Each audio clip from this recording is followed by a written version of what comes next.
Princess very far outside. Yeah, baby, she is gonna do it.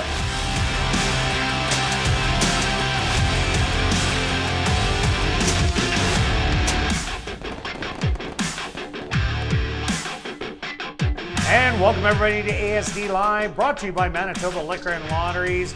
Day 35 on the racing calendar. Let's take a look back at yesterday's racing action. It was a shortened card of racing due to the big storm that did blow in, but jockey Jorge Carreno was able to get 2 wins out of the 5 races that we did run, and one of those wins was Hidden Grace. In the distaff trial, she made her first start of 2021. She was locally based, but ran a couple races in Alberta, winning 1 stake there, and she looked absolutely dynamite winning the distaff trial yesterday. Stretch, yesterday's racing action, what did you see? Yeah, I'll start with thanks everybody for tuning in again. Thanks for everybody jumping in on the social media, whether it's Twitter or Facebook or YouTube. Mitch does a great job. He puts polls, comments.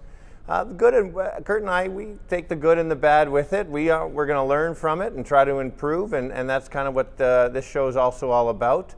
And Basically, just to go over the storm yesterday, the couple things what was going on yesterday, as you can see, Mitch has got the storm going. I was on the third floor watching it going on, and I would not, if I was a jockey, not that I'd ever would be or could be, I wouldn't want to ride. If I was in the starting gate crew with all that metal, I certainly wouldn't want to be there. So I thought it was absolutely the right call on canceling. I was racing to my car, and the lightning was coming down and driving through some pretty good storm. So right away, I knew that what would have happened was it would have been at least an hour and a half delay before they could have got going. And so the horses would have had to walk around in the paddock for that long. And Kirt, what's the Lasix rule if the races go, how much time is there? Well, we're allowed to delay for 1 hour at any given point in time. So if it does press past 1 hour, then it's a no-go. So in saying that, Stretch, your hour and a half would have been way too long of a wait. Yeah, so multiple sources. There was really no choice to go on that. And then a couple good questions on sent in, and Mitch kind of lets us know on the different things about the payouts. And so the different payouts were a little different based on race sequence bets. Obviously, win, place, and show get refunded. That's an easy one. But it's basically half of the races have to go for the bet to be paid out. So, for example, if you got the first leg in the pick 3, it doesn't matter because we didn't get 2 races in.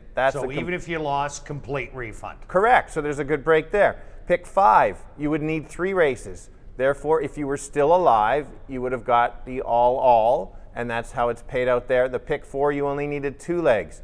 And again, you're thinking, well, maybe I could have got 3 out of 4. It doesn't matter because ASD pays it all out if it goes 4 out of 4. So if you miss the first 2 legs, first one of the legs, it doesn't matter. And 3 out of 4 is a carryover to the next race day. Exactly right. And so the good thing to know is when you're playing the different races, I do know all of us as horse players like to complain, and that's fine, that's fair, that's what we do. Isn't that part of the game? It is part of the game. And so no problem, but just make sure, because it is different from jurisdiction to jurisdiction. So for example, in Gulfstream, when the race goes off the turf to the dirt, they put the all leg. That's their rule. It's a little different in some other states that I know of that I've watched. So just kind of pay attention to see which is which, whether you agree or disagree. You would like to know the rules, and they are posted everywhere, so you do know that. So anything else to add there, Kirt? Nothing. Let's just pick some winners today.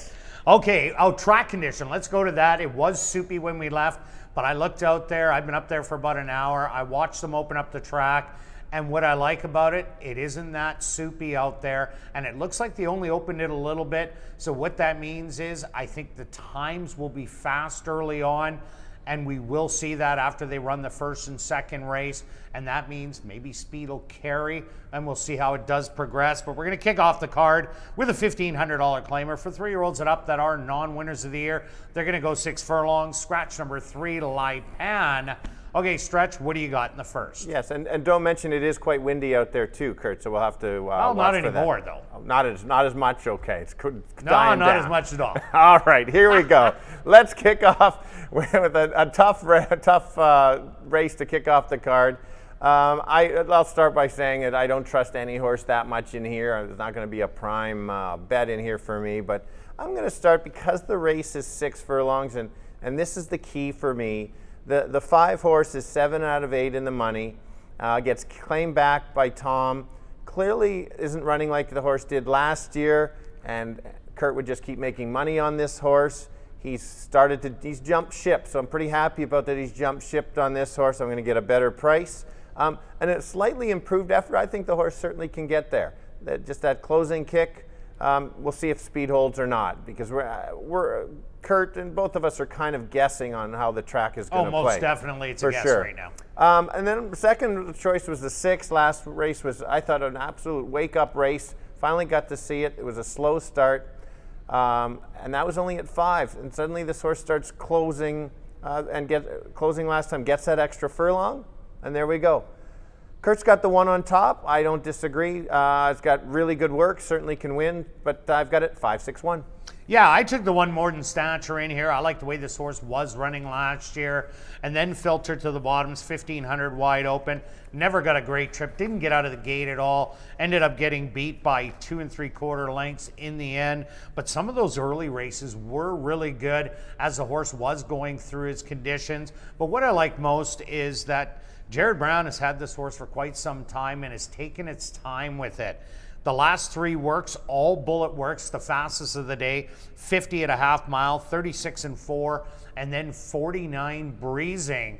I love all 3 of those. He's starting at the bottom, 1500. You can't find an easier spot, so that's why I went to him. I have no problem with the 6 furlongs, as Jared Brown and Jorge Coreno are on absolute fire this year. I do like the 6 Warren's Dirty Dancer. I picked it to run second last time out and ran a really good race, as Stretch said. And if it had more ground, might have even caught GoCro for second if it was about 5.5 furlongs. And Clipboard Money is another one that I do like. If the track is playing to speed, had to duke it out last time out, I think is the lone speed today. I don't like it going 6 furlongs that much, but I do like that it had that one race under the belt. So if the track is playing to speed, could go all the way. I'm going with 1, 6, and 2. Now we're going to carry on to race number 2, a Manitoba, Saskatchewan, North and South Dakota bred, non-3 lifer or non-winners of the year. They're going to go 7.5 furlongs. Stretch, a competitive second race. It is. Doesn't get any easier. Let's just keep making them tough today. I backed the 6 the last time out, and I actually didn't expect this horse to go to the lead. I basically thought that the horse was better, coming off the pace. Basically, today I expect the horse to come off the pace and sit closer and then make that stalking trip and take over late. He is going to have to hold off some others. This isn't his ideal distance, but I just think he's going to be that much closer and basically go from there. My second selection is the 1, same as Kirt's top selection. The last 2 races have been good. Last race, I didn't think I liked the horse, but just had such a wide trip. 2 back was the key for me. Best race of the year.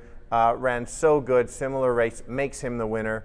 And 5 is my third choice. I didn't really have a third. This horse just runs evenly, and will be the expected favorite. So I'll go 6, 1, 5.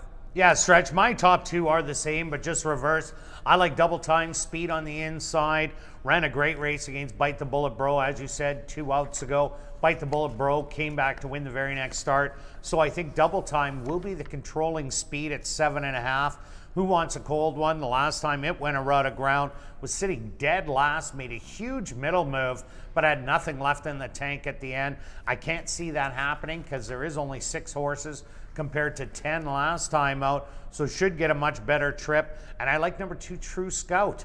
Ran a good race 2 outs ago, was beaten by number 5, Bear Me a Moment. And Bear Me a Moment got in a little trouble, but that was only his second start of the year. The comeback race went around 2 turns, and was an easy race for Stanley Chady Jr. He just sat there and ended up drawing off by 5 in the end. I think this is a nice fresh horse on a roll, so I went with 1, 6, 2. Now we're going to carry on to race number 3, kicking off Jackpot Pick 5 wagering, and a big late scratch that just came across my desk.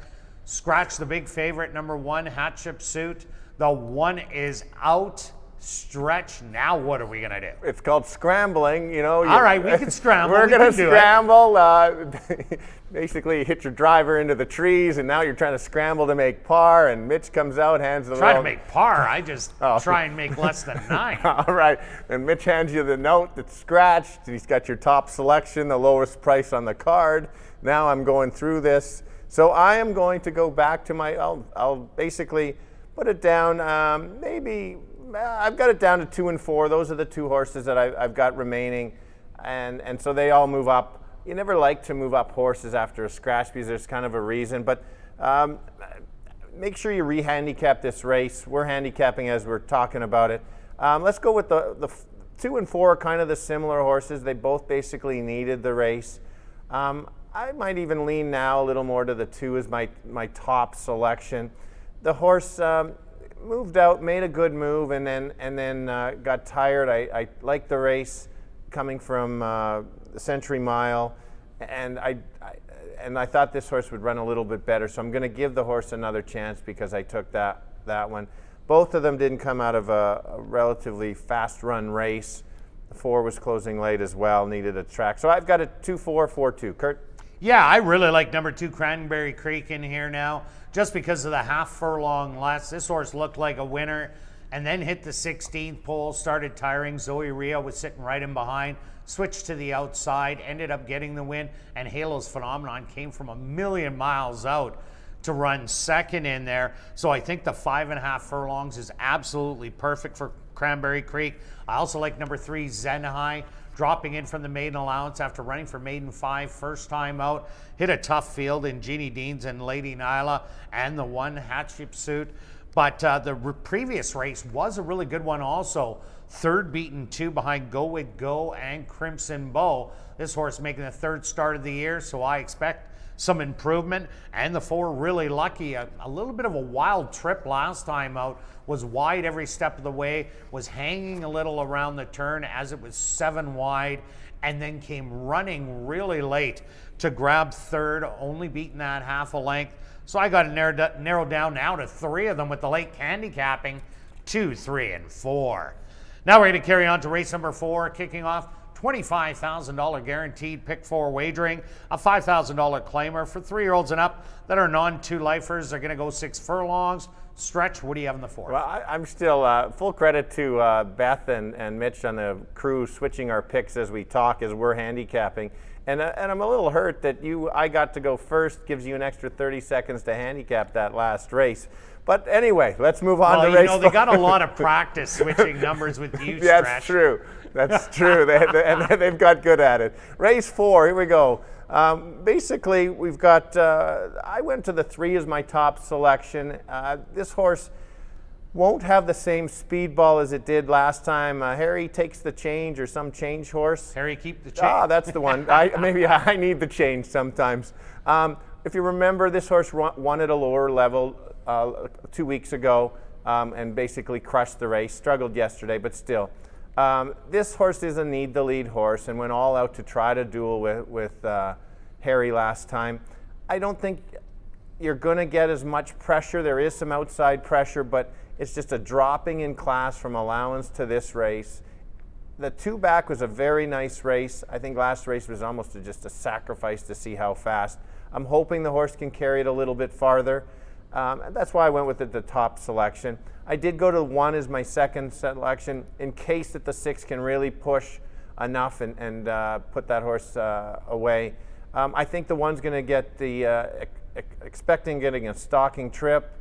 If 1 and 2 hook, you get Jerry claims the horse. And he has a nice maintenance work, which is interesting. He's probably trying to work on a few things there. Probably will be the favorite. Certainly can win. Not a lot of value, but don't leave it out. And your top selection is the 6. There's many things to like on that. So it is a tough one. I've got 3-1-6 in a very tough race for me. Kirt? Yeah, I have this as absolutely wide open. I did take all in the pick 4. I think there is speed in here. Rite of Vengeance and Pucker are the predominant speed. Muskoka can also offer speed from the inside in here. So that could make it a big log jam early. And if speed isn't carrying and closers are able to get there, that will set it up for a horse like number 6, Rascal Candy. Great race last time out, sitting behind the speed and overtaking it late down the lane to draw off to victory by a length and 3/4. Rascal Candy has run very well in this condition in the past. Last time it was in the 5-2, was going around 2 turns at the end of last year, but was the just over even money favorite and only lost by a half a length. So I think a rallier will do well. So I took Rascal Candy. I do like Muskoka if it sits just off of it and makes that power move at them as they are tiring, if the leaders do in here. So Muskoka on the inside, and a bit of another bomber, number 2, Captain John.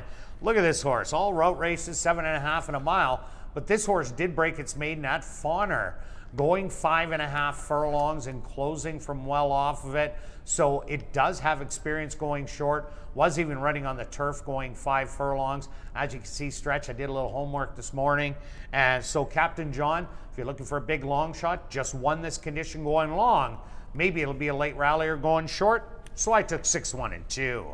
Now we're going to carry on to race number 5, a $7,500 claimer for the boys 3 and up. They're going to go 6 furlongs. Stretch, what do you have in here? Okay, I spent a lot of time on this race and trying to figure it out, and I'm still not sure. Not a lot of help on some of these, but here goes.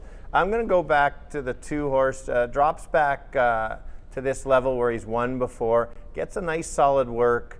I think should get a very good trip again. Hopefully doesn't get too far back, and does need to bounce back after the last race. Does worry me a little bit, but like I said, that gets that work. The other 3 races makes this horse the winner. If you throw out that last one, say it was just an off day, horse is going to be tough there. The 3-horse, I've taken the horse the last 2 times. I was successful last time, 2 back. There was a lot of speed, and Kirt mentioned that he felt that there was a lot of speed in that race, and he was right. And there ended up to be a bit of a duel, and the horse got tired. I think there's less speed in this race, and so just because of that less speed, I think there is a difference. This horse is sharp, running very well. And then my 3rd pick, I just can't leave a horse that just seems to find a way to win, and that's the 6. If you watch that replay, you think he couldn't get there, and sure enough, digs down and gets up on the last jump. Certainly won't be on the lead.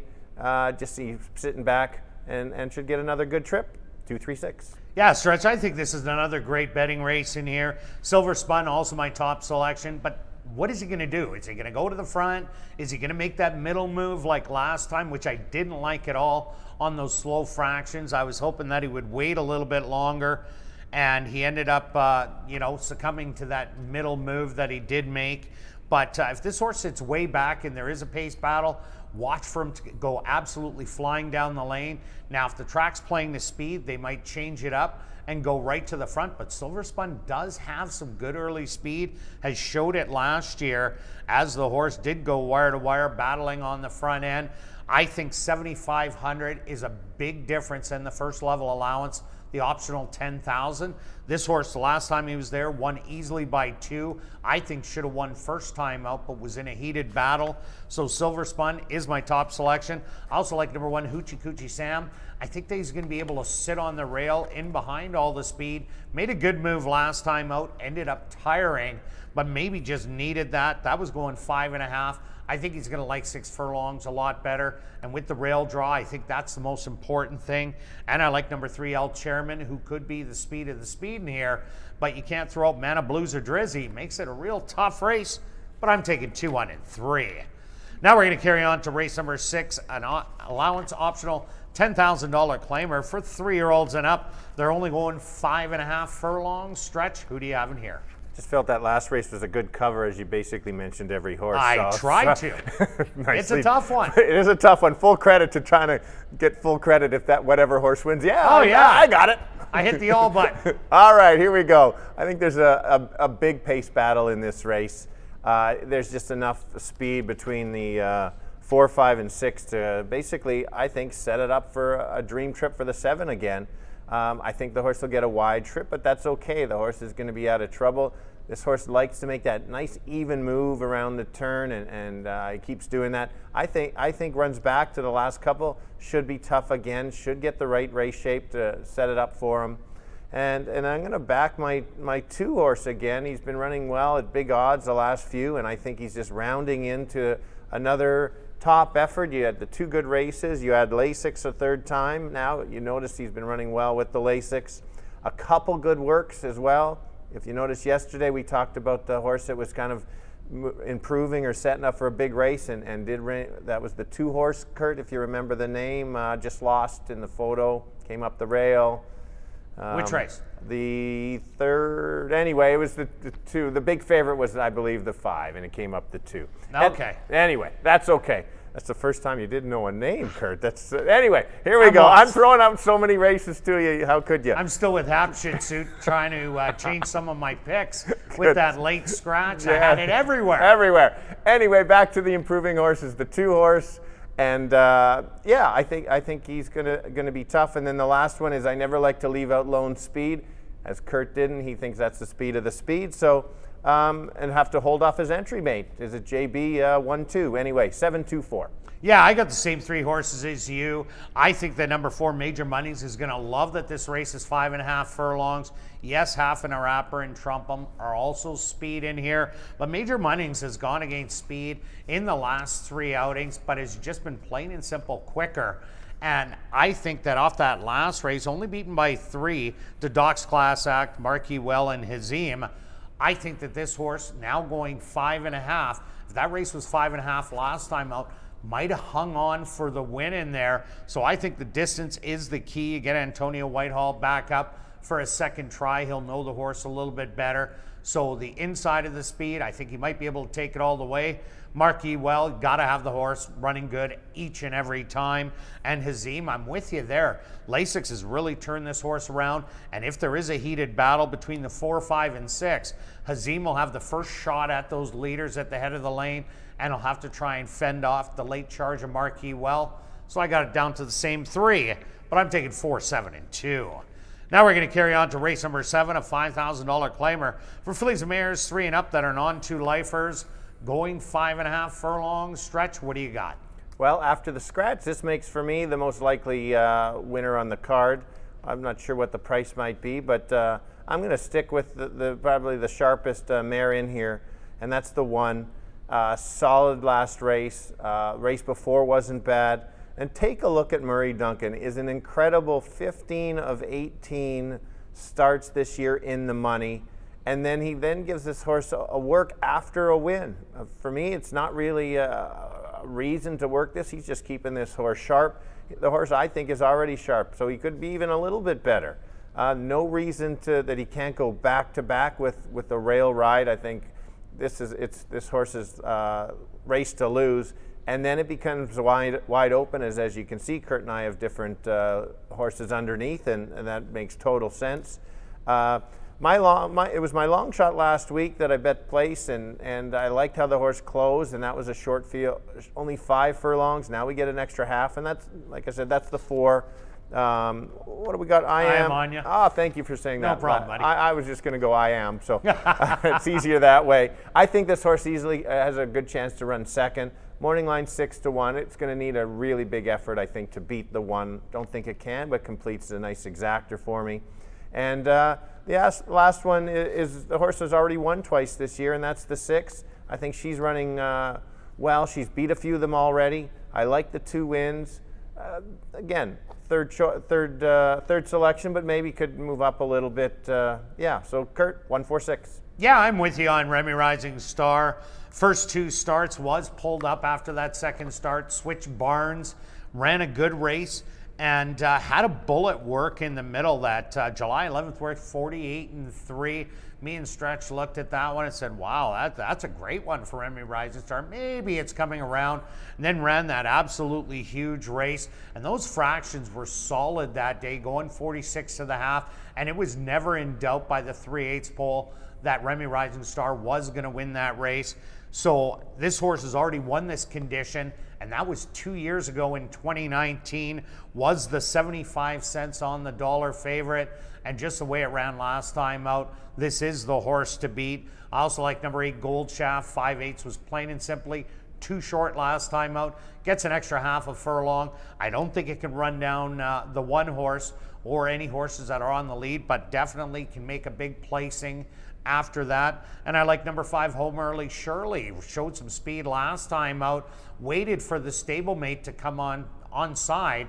That was Constitution Girl, and then pulled away, and then got caught late down the lane by the 6 Divine Ride, who gets to double dip in here, win it once again, because all those Manitoba bred races do not count. So I think Home Early Shirley, if it does get loose, this one could run away on all of them. So I'm 1-8-5. Good luck with all your selections this evening, and I'll be right back with the changes on this evening's Card of Racing.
And if everybody can get their pens and programs ready, here are the changes on this evening's 7-race car to racing.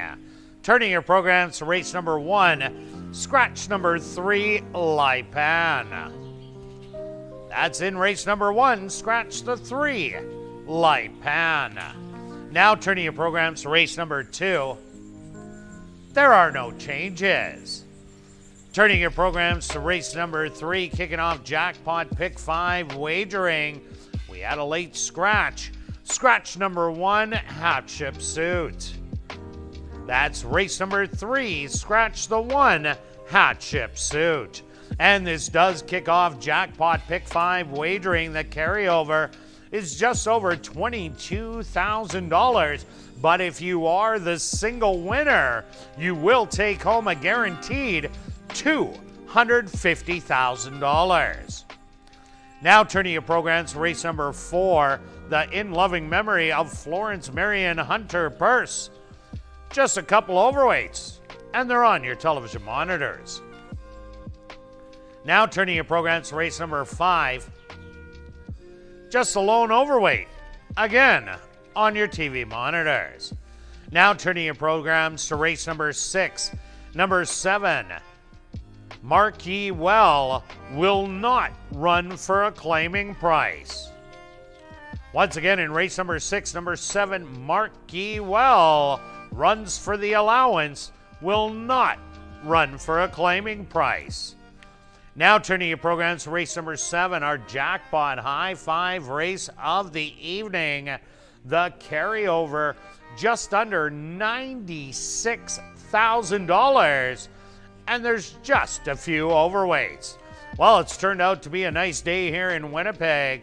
Currently under very angry, cloudy skies. Wow. Isn't that angry? That is angry. The temperature, 23 degrees Celsius or 73 degrees Fahrenheit. And the track is listed as good. A good racetrack for this evening's 7-race car to racing. We're going to kick it off right here in race number 1 that goes to post in 16 minutes.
And welcome down to the paddock for race number 1. We're kicking off the Tuesday night card of racing with a $1,500 claimer for 3-year-olds and up that are non-winners of the year. They're going to go 6 furlongs. Scratch number 3, Lipan.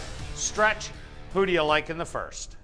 I decided to go to the 5 here just because I think I like that Tom claimed the horse back.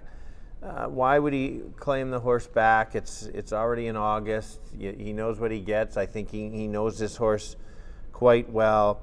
It obviously isn't running like it was last year. He's 10 now.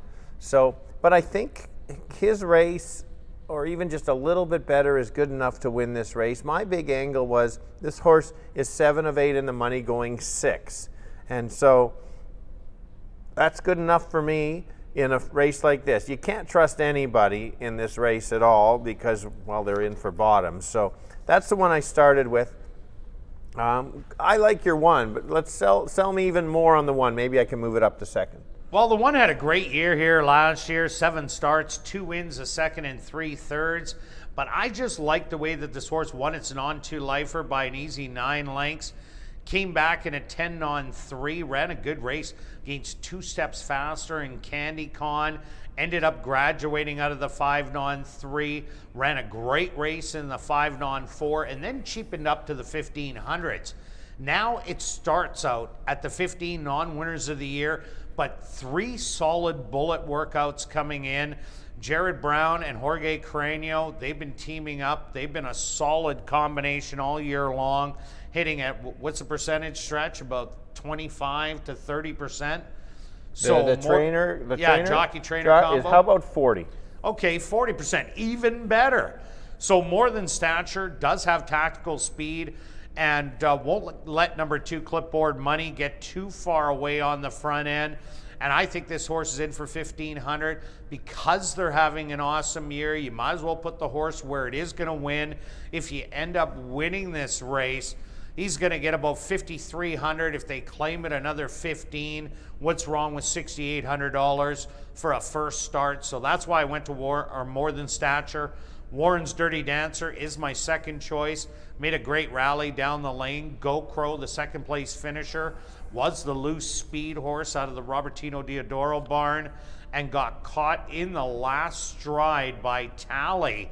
But I think that was a good wake-up race for Warren's Dirty Dancer. That's why I have those as my top 2. Yep, I can't disagree with you. You're right. If the 1 runs back to most of those other races, watch out. They're giving a pretty good action. 6 to 5 is a little low, but definitely a little low for a firster of the year. You have the 2 for 3rd, and mentioned about could be the loose speed, and I agree that I hasn't won at 5 or 6 furlongs, and that's why I left the horse off. The horse could fool me, but that was the only reason I didn't have it in the top. Oh yeah, it definitely looks like shorter is better. But this horse just might be able to get out and open up 2 or 3 lengths on the field and maybe slow the fractions down. As I said, I was watching him open up the track earlier, and it doesn't look like the harrow teeth that go in and dig up the track went down too deep. So what that means, it's a lot firmer out there. So I think the fractions will be faster than normal than we've seen. And if that happens, usually speed does carry on the racetrack. So that's why I put Clipboard Money in my top 3, because it definitely is loose speed in here. Yeah, I never like leaving off loose speed. So a little worried about that, but I'll stick with my picks, 5, 6, 1. Okay, and Candy Con, we never talked about that one. That's another horse I backed a lot along with the Nair so far this year. Ran really flat last time out, but was in really tough with Bite the Bullet Bro and Young Boy. Young Boy did come back to win. So Candy Con, maybe this drop in class is what Candy Con needs to get the confidence back, because this is as low as you can go. Yeah, if you might as well at this point drop, win, and maybe the horse wins, builds up the confidence, and goes on wins a couple more. For sure. Okay, let's go to our bets here in race number 1. We're going to start it off with you, Stretch. Just starting off small. Don't trust the race too much. An easy $3 exacta box, 156. Okay, I had to pick 3 in there, but the 1 is scratched in the 3rd leg, so I'm going to make it a daily double. Oh, good thinking. I'm going to make it a $5 daily double, 1/6 with 1/6. So the price is going to be the same, $20. Then you got 2 horses in each leg. Let's see if Beth can make that quick change. Boom. Wow. Good job, Beth. Excellent. Good luck with all your wagers here in race number 1, and we'll see you back for race 2.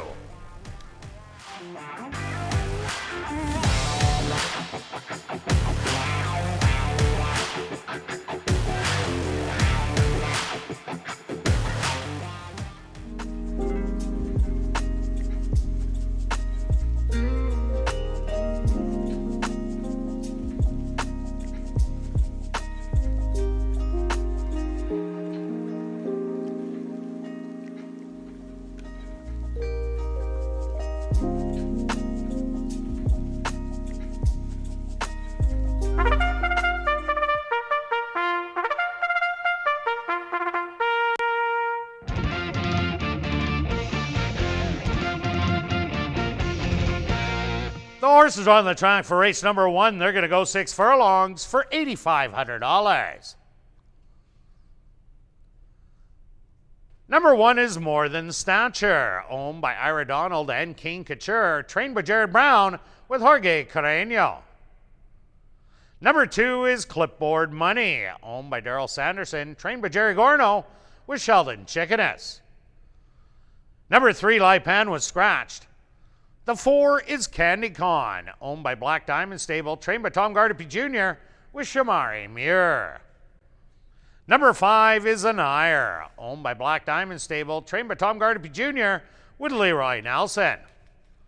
Rounding out the field is number 6, Warren's Dirty Dancer, owned by A-Team Farms, trained by Devin Gittins with Kayla Pizarro. Post time for race number 1, 6 minutes away.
It's now 2 minutes to post time at ASD.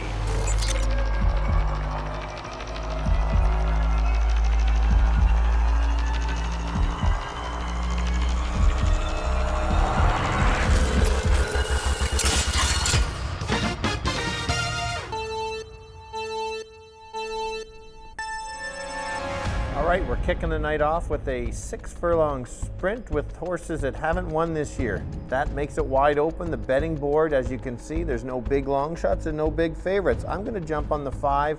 I think this horse has a rounding into form, does need the speed to back up. If you think that the speed backs up, that might be your horse.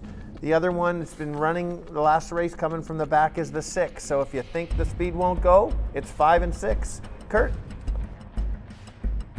Yeah, Stretch, I like the 5 and 6 in here, but I really like the 1 more than Stansher. Coming out of that Jared Brown barn, 3 consecutive great workouts. All the best of the day. This has been quite the combination. Jorge Carreno and Jared Brown winning at a 40% win clip. This horse has tactical speed. This is the lowest and easiest level it can start at, so I think is the big player here in race number 1.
Post time!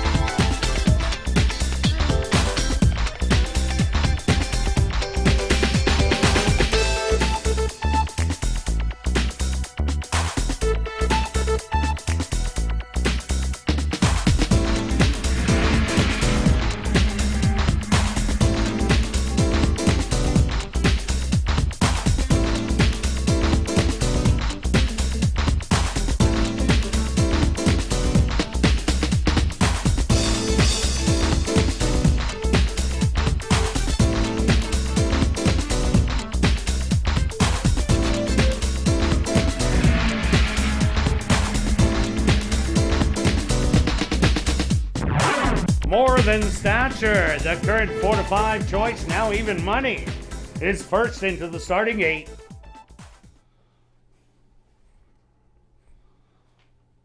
Next up, the speedy Clipboard Money.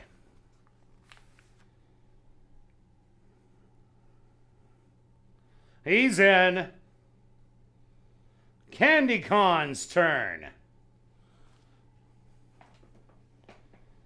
Now just 2 left to load. Anire. And just waiting on Warren's Dirty Dancer. And they'll all be set.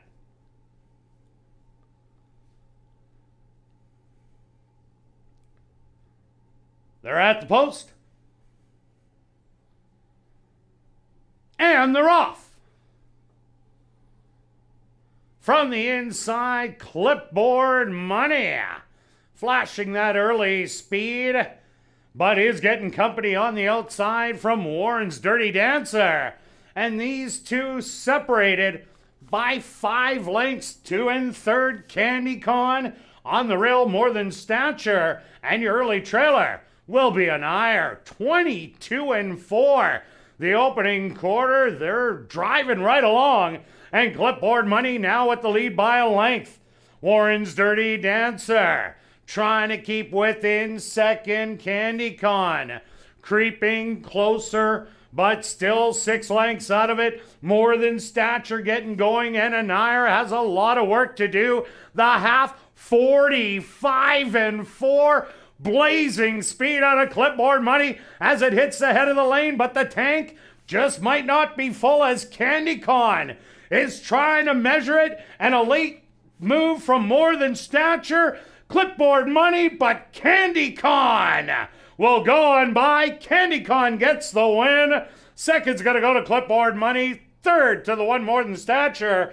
And Warren's Dirty Dancer rounds out your top 4.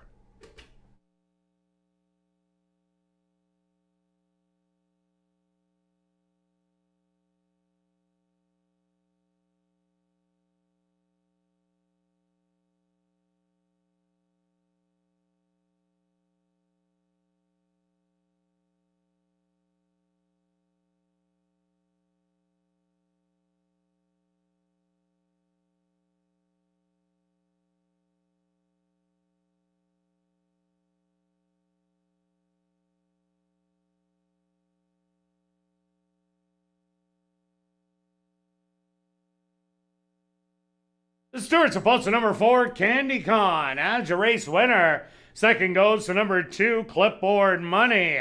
Third to number 1, More Than Stature. And fourth to number 6, Warren's Dirty Dancer. They went the opening quarter 22 and 4. The half 45 and 4. Time for the 6 furlongs, 113 and 1.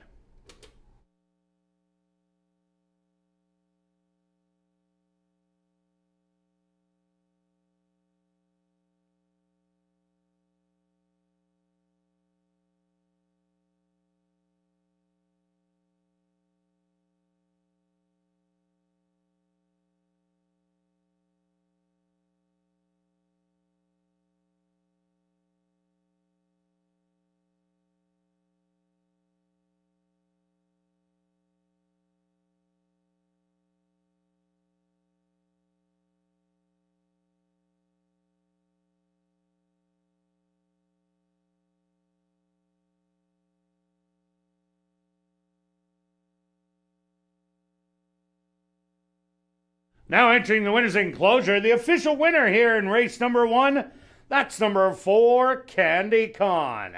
Candy Con is a dark bear brown gelding, 5 years old, by Sydney's Candy, out of the mare Simple Symphony by Consolidator, owned by Black Diamond Stable, trained by Tom Gardapi Jr., and ridden to victory by Shamari Muir. Time for the 6 furlongs, 113 and 1.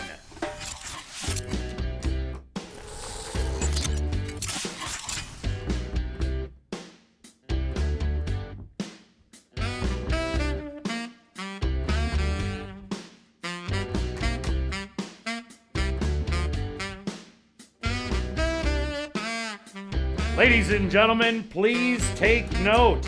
The track condition is now being upgraded to fast. The track condition now upgraded to fast. Race 1 is official in the upcoming second race. There are no changes. Kicking off another pick 3 here in race number 2. That early speed, but is getting company on the outside from Warren's Dirty Dancer. And these two separated by 5 lengths. 2 and 3rd, Candy Con on the rail, More Than Stature. And your early trailer will be an ire, 22 and 4. The opening quarter, they're driving right along. And Clipboard Money now at the lead by a length. Warren's Dirty Dancer trying to keep within second, Candy Con creeping closer, but still 6 lengths out of it. More Than Stature getting going, and Anire has a lot of work to do. The half, 45 and 4. Blazing speed out of Clipboard Money as it hits the head of the lane, but the tank just might not be full as Candy Con is trying to measure it, and a late move from More Than Stature. Clipboard Money, but Candy Con will go on by. Candy Con gets the win. Second's gonna go to Clipboard Money. Third to the one More Than Stature, and Warren's Dirty.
And welcome back down the paddock for race number 2 for this Manitoba, Saskatchewan, North and South Dakota bred non-3 lifer or non-winners of the year. They're going to go 7.5 furlongs.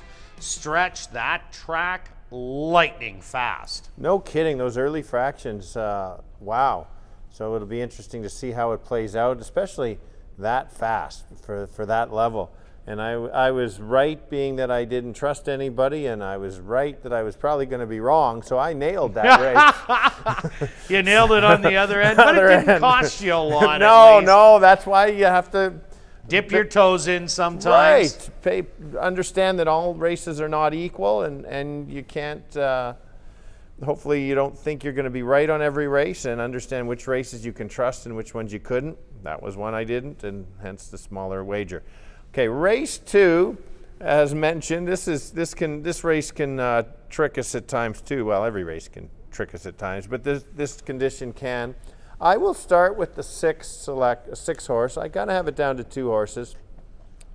Who wants a cold one? I backed this horse last time because of the 2 races ago. The horse was too far back and made a big move and then flattened.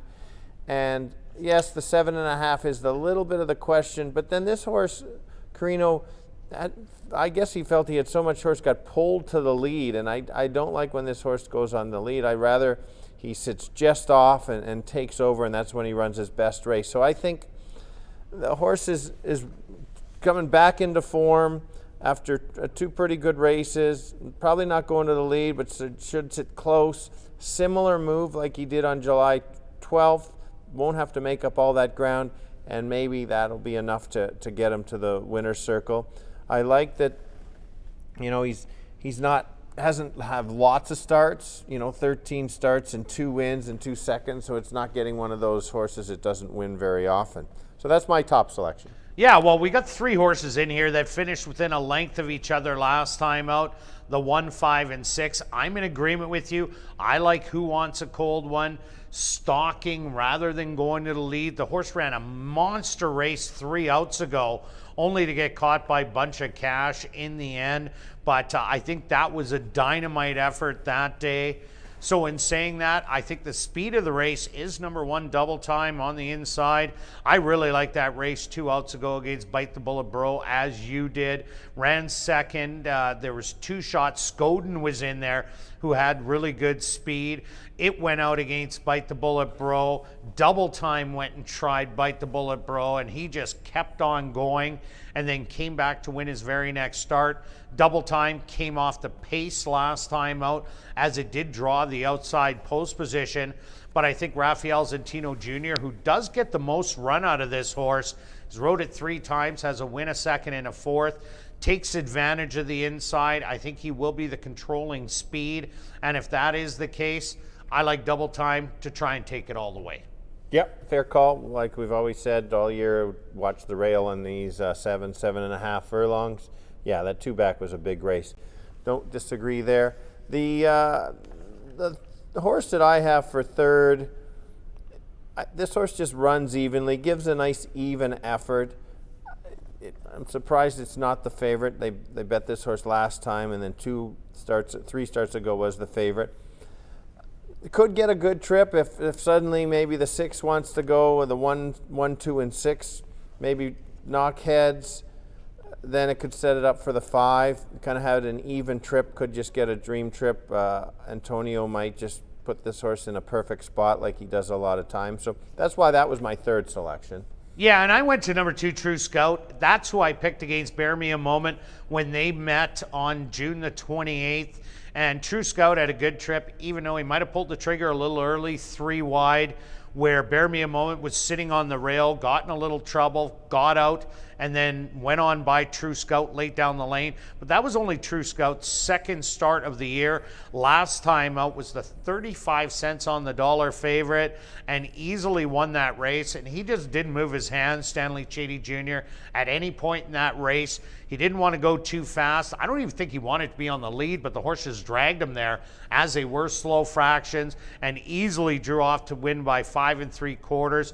True Scout is on a roll right now and a fresh horse. 7-2 on the board. This one definitely can improve. Yep, for sure. Like I mentioned, the horse just won. Going to have the confidence. They know they win.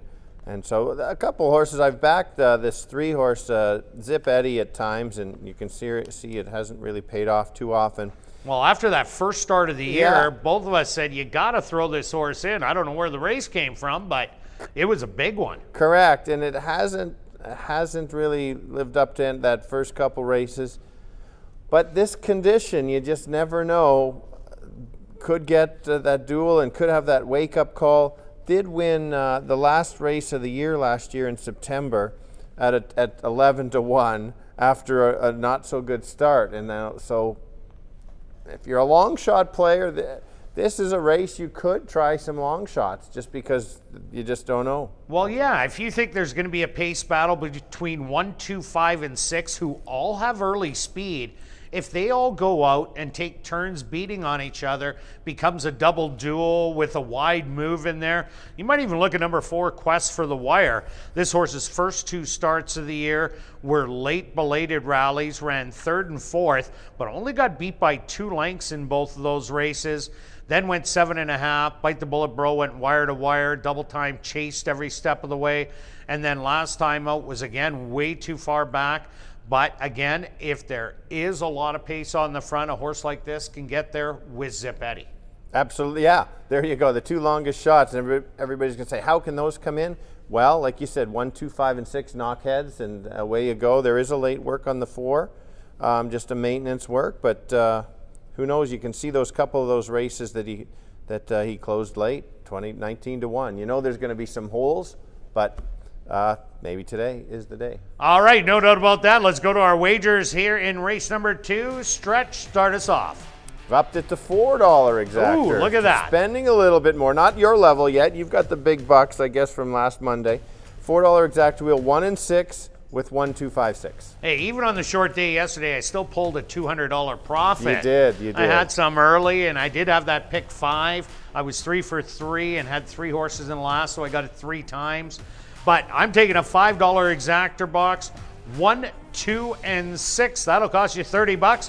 Good luck with all your selections here in race number 2, and we'll see you back for race 3, kicking off Jackpot Pick 5.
The horses are on the track for race number 2. They're going to go 7.5 furlongs for $9,600. Number 1 is Double Time, owned and trained by Steve Thompson. Rafael Zentino Jr. aboard. Number 2 is True Scout, owned by Alonzo Daly, trained by Fred Rawson with Stanley Chady Jr. The 3 is Zip Eddie, owned by Trent Height, trained by Tom Gardaby Jr. with Caleb Pizarro. Number 4 is Quest for the Wire, owned by Marion Johnston, Connie Clausen, and Leona Stahl, trained by Marion Johnston with Leroy Nelson. The 5 is Bear Me a Moment, owned by Henry Witt Jr., trained by Jerry Gorno with Antonio Whitehall. Rounding out the field is number 6, Who Wants a Cold One, owned by Marvin Burnett and Tanya Lindsay, trained by Marvin Burnett with Jorge Carreño. Post time for race number 2, 7 minutes away.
now 2 minutes to post time at ASD.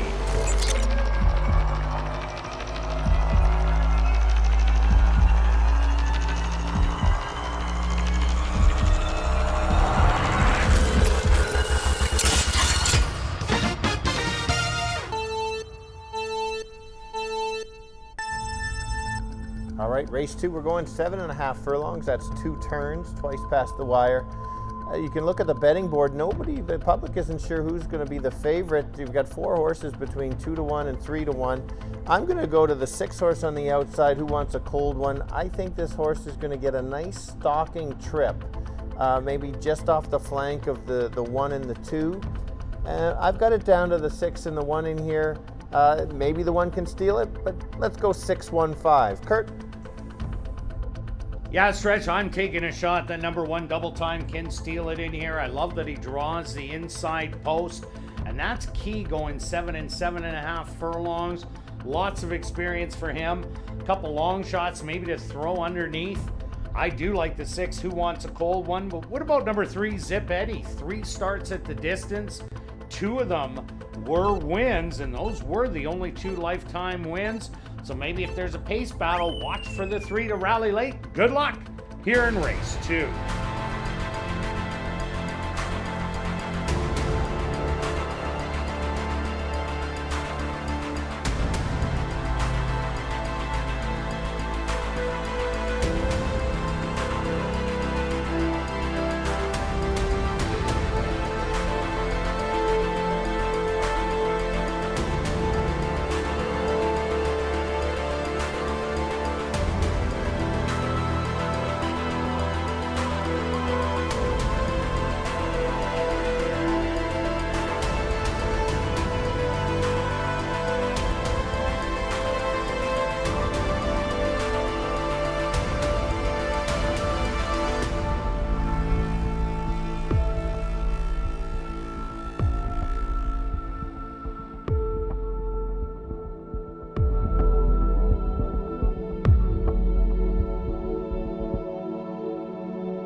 Post time!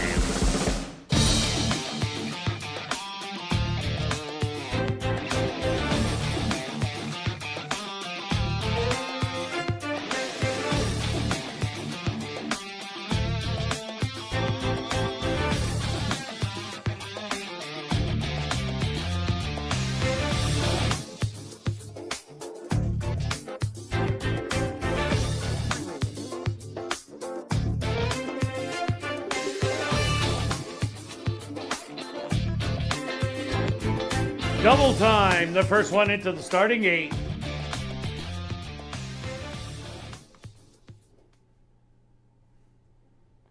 True Scout, the 6-5 favorite, will be the next to go in.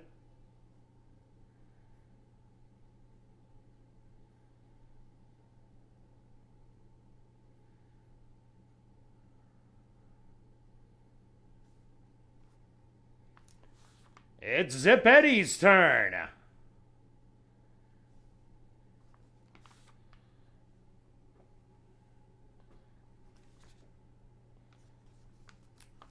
Quest for the Wire ready to go in.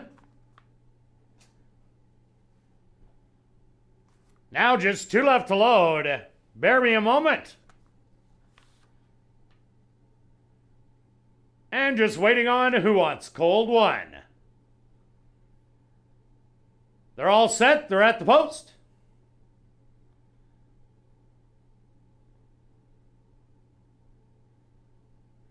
And they're off. From the inside, Double Time. Away alertly and sent out to capture the early lead. In behind him, True Scout and Bear Me a Moment. 3 wide, Who Wants a Cold One in 4th. And then Zip Eddie and Quest for the Wire. They're going to be the early trailers, but only 5 off the lead. The opening quarter, 25-2 and Double Time. Relaxed with that length advantage. In between horses, Bear Me a Moment. 3 wide, Who Wants a Cold One is going after Double Time, and True Scout watching the action on the rail in 4th. Then a gap of 5 lengths to Quest for the Wire, and Zip Eddie is your trailer. Double Time, a half mile, 49-4. Who Wants a Cold One still there in 2nd. True Scout waiting to run patiently in 3rd. Then it's Bear Me a Moment, and still about an 8 more back to your trailers, Quest for the Wire and Zip Eddie.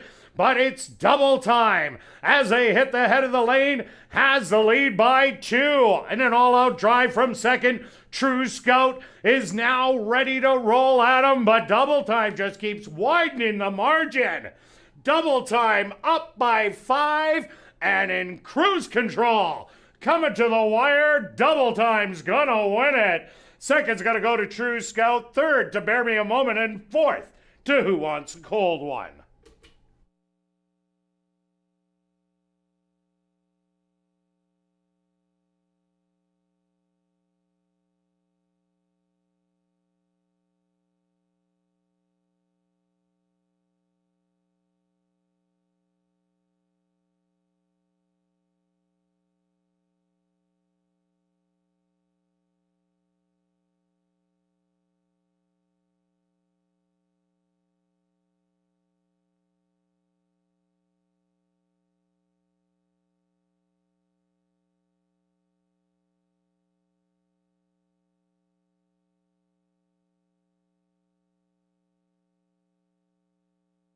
The stewards have posted number 1, Double Time, as your race winner. 2nd goes to number 2, True Scout. 3rd to number 5, Bear Me a Moment. And 4th to number 6, Who Wants a Cold One. They went the opening quarter 25-2. The half 49-4. 6 furlongs, 115-2. Time for the 7.5 furlongs, 135.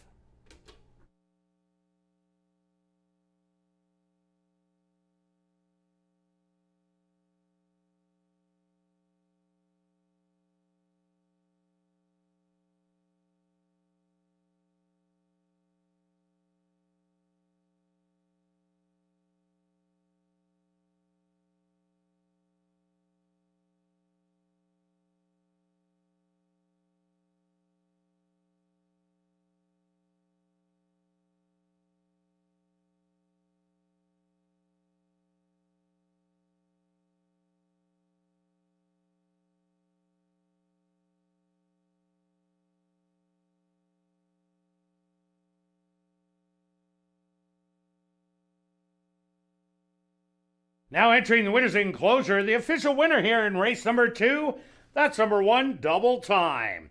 Double Time is a dark bear brown gelding, 7 years old by Vengeful Wildcat, out of the mare Quiet Time by Quiet American.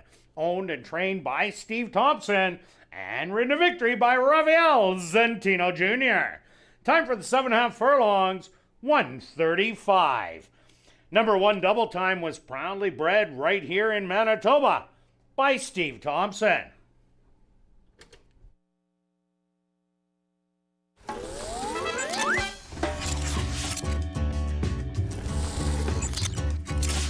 Race 2 is official in the upcoming third race. Kicking off, jackpot, pick 5 wagering, scratch number 1, half-ship suit. That's in this third race, scratch number 1, half-ship suit. We're going to carry on with the rest of the changes in this evening's pick 5. There's no changes in race 4 or 5. Race number 6, number 7, Marquee Well, will not run for a claiming price. Once again, race number 6, number 7, Marquee Well, will not run for a claiming price. There's also no changes in race number 7. Jackpot pick 5 wagering, the carryover $22,000. But if you're the lone single winner, you will be guaranteed $250,000. Jackpot pick 5 starts right here in race 3. Relaxed with that length advantage. In between horses, bear me a moment. 3 wide, who...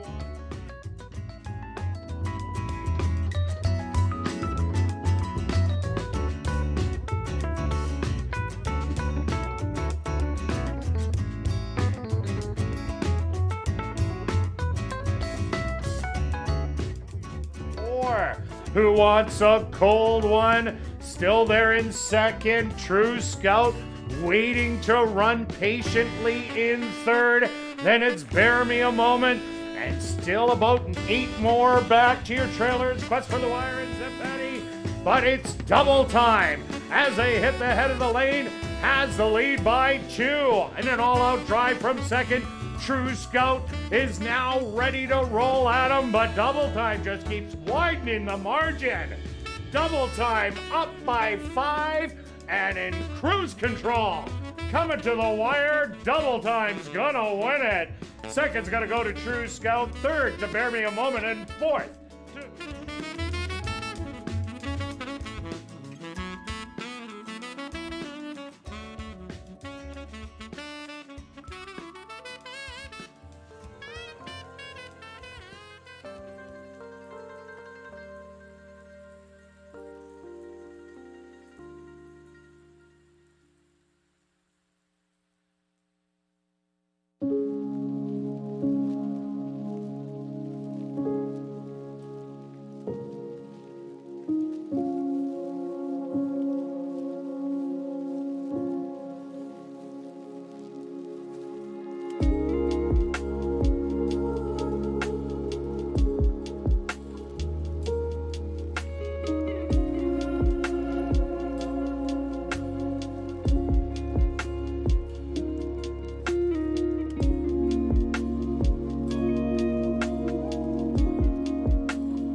And welcome back down the paddock for race number 3. Time to kick off Jackpot Pick 5 wagering with a $5,000 claimer for fillies, mares 3 and up that are maidens. They're going to go 5.5 furlongs. Scratch number 1, Hatship Suit. That would have been the big favorite of the race. Now it's a little bit wide open in here. So Stretch, who do you got now? Well, it was fun on ASD Live when Mitch, the director, producer, he does it all, runs out and hands us the scratch right before I'm about to say my selections. As we're doing race 2. Yeah, so it's like, okay, no problem. And I handicapped the race with the one in it, and now I recommend everybody re-handicap the race because, as you mentioned, the one would have been the favorite. And I've decided to switch it up and go to the other maiden special weight dropper, which the picks are, as you know, are a little different if you watch the show because I had more than about 15 seconds to rework it. And I went to the 3 Zahini? Zenhai. Zahini. Okay. And the first race was a nice first race. Then Shelley decides to put the horse in maiden special weight. And I liked that at least the horse showed a bunch of speed. Instead of, it's irrelevant for me that the horse was 5th beat and 12. It showed a bunch of speed early with decent fractions.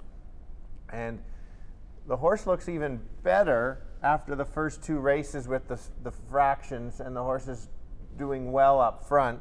And so that's why I went from my scratched horse and with the 4 and the 2 to the 3 is my top selection. That's just adjusting because I can adjust right up until post time.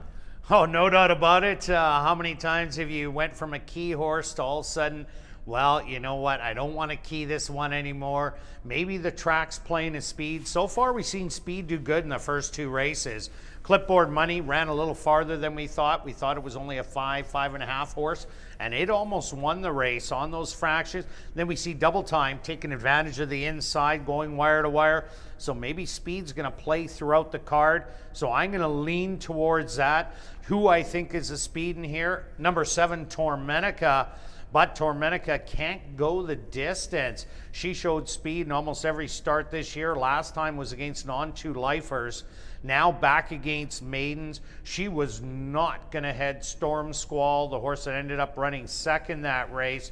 So I think she does get the lead probably rather easily in here.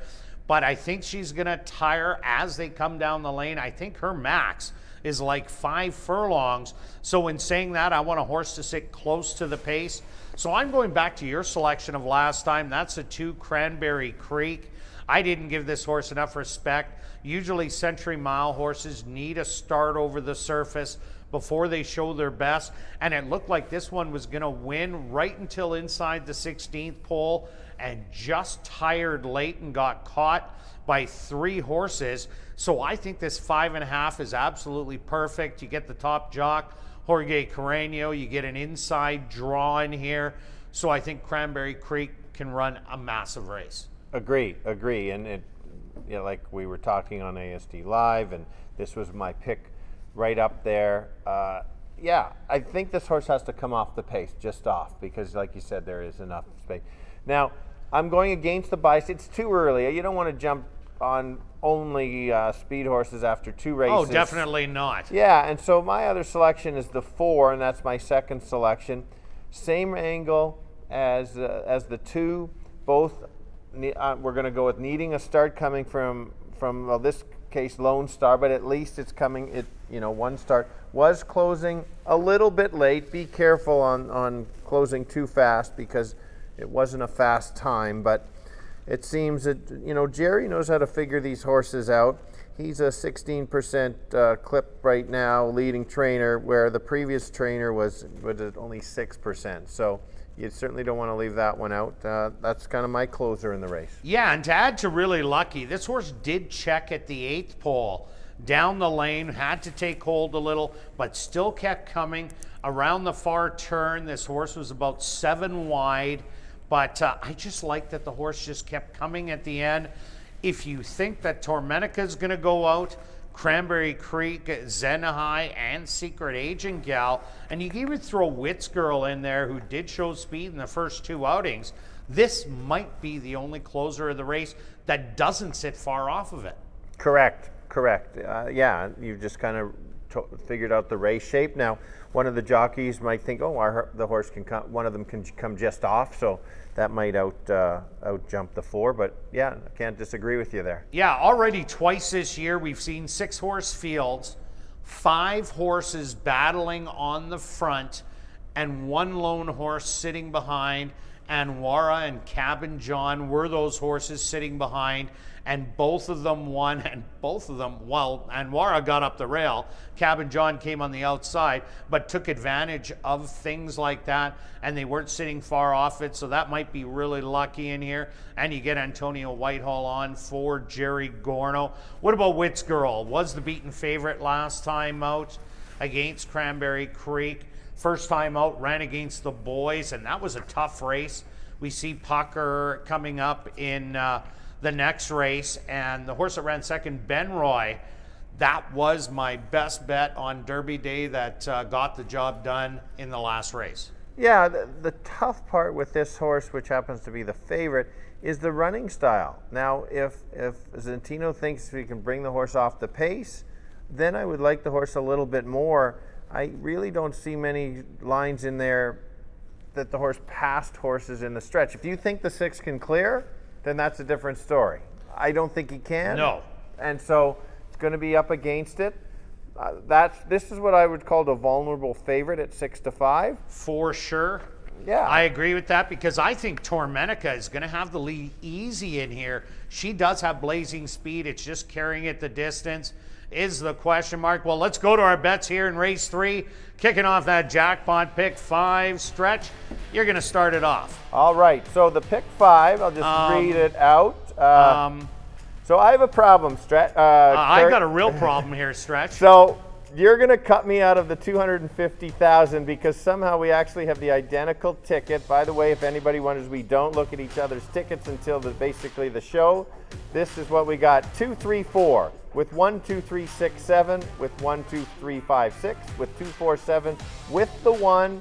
We scrambled. I scrambled. We both did, because I know we didn't take 2, 3, and 4 until the scratch. And so you don't need to read your ticket because it's the same ticket. No doubt about it. I just called HPI and got his account locked out.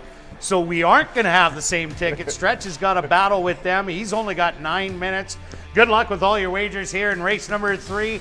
And we'll see you back for race 4, kicking off $25,000 guaranteed pick 4 wagering.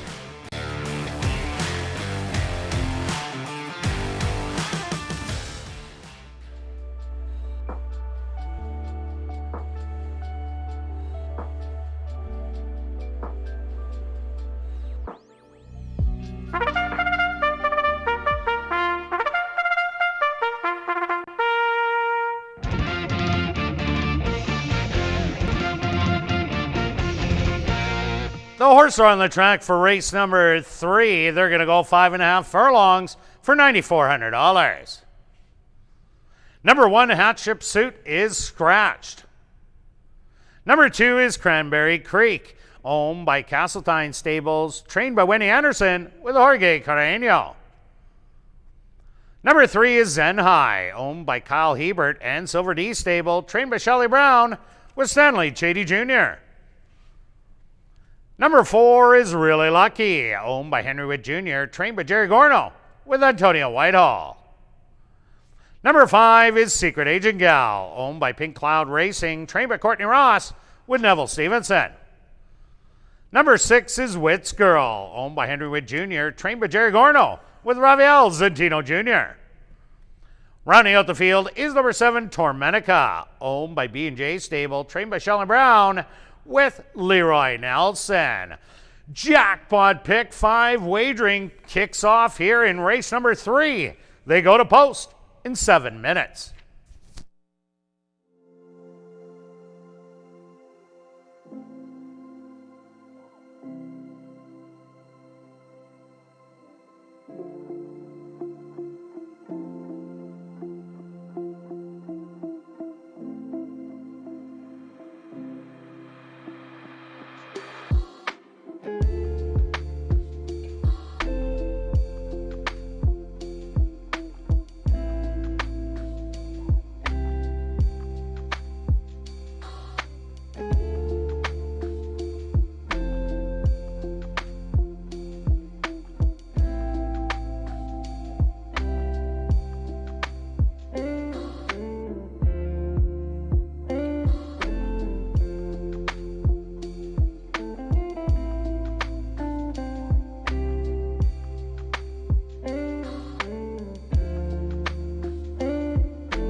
It's now 2 minutes to post time at ASD.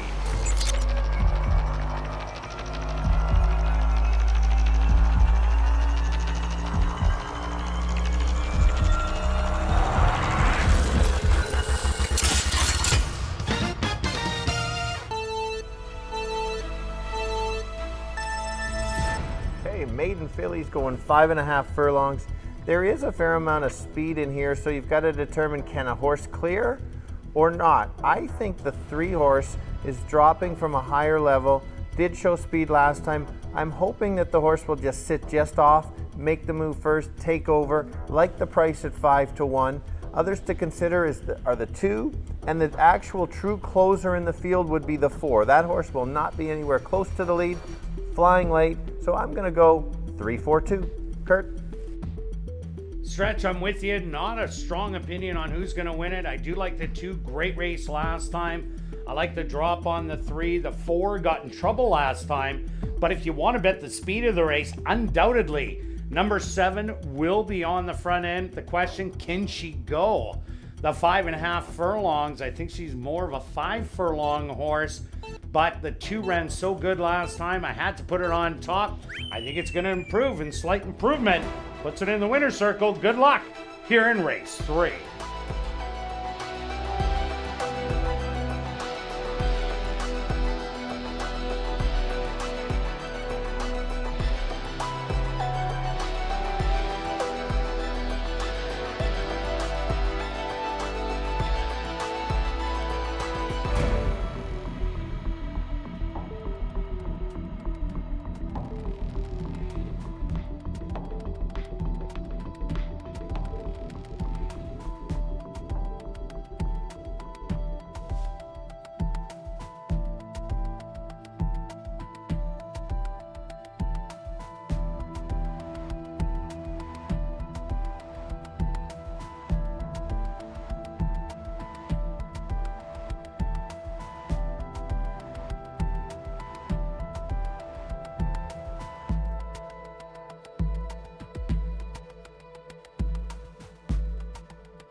Post time!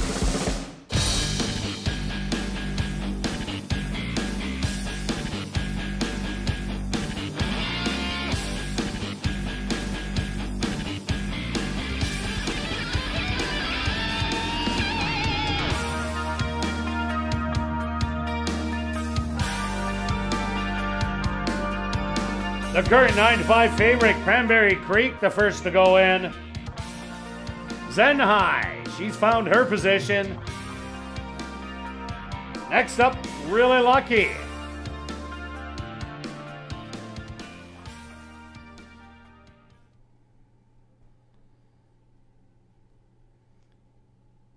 Secret Agent Gal, she moves forward and goes in.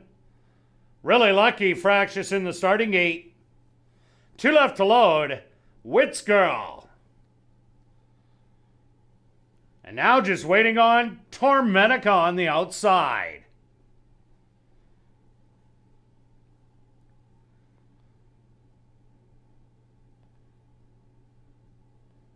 They're all set. They're at the post. And they're off. Quickly, from the outside, Tormenica out to the early lead.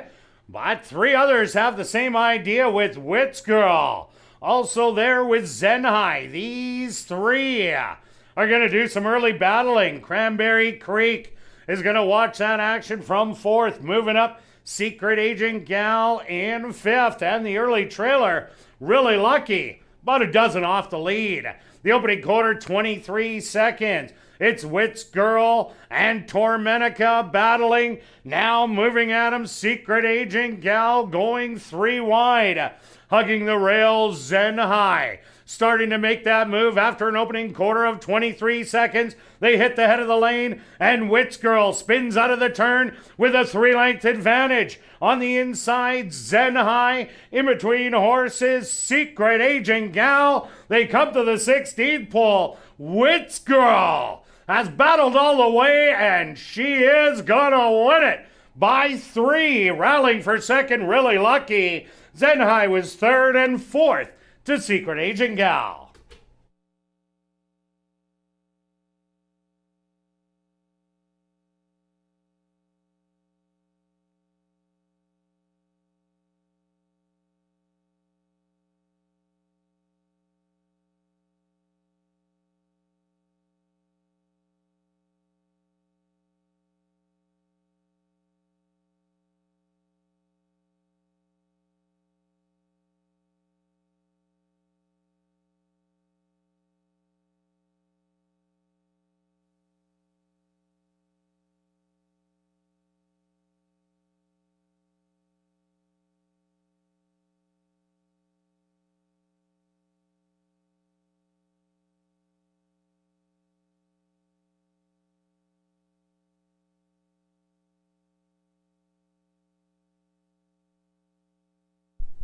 The stewards have posted number 6, Wits Girl, as your race winner. Second goes to number 4, Really Lucky. A photograph has been called to determine the show position. They went the opening quarter, 23 seconds. The half, 47 and 2. Time for the 5.5 furlongs, 108 and 1.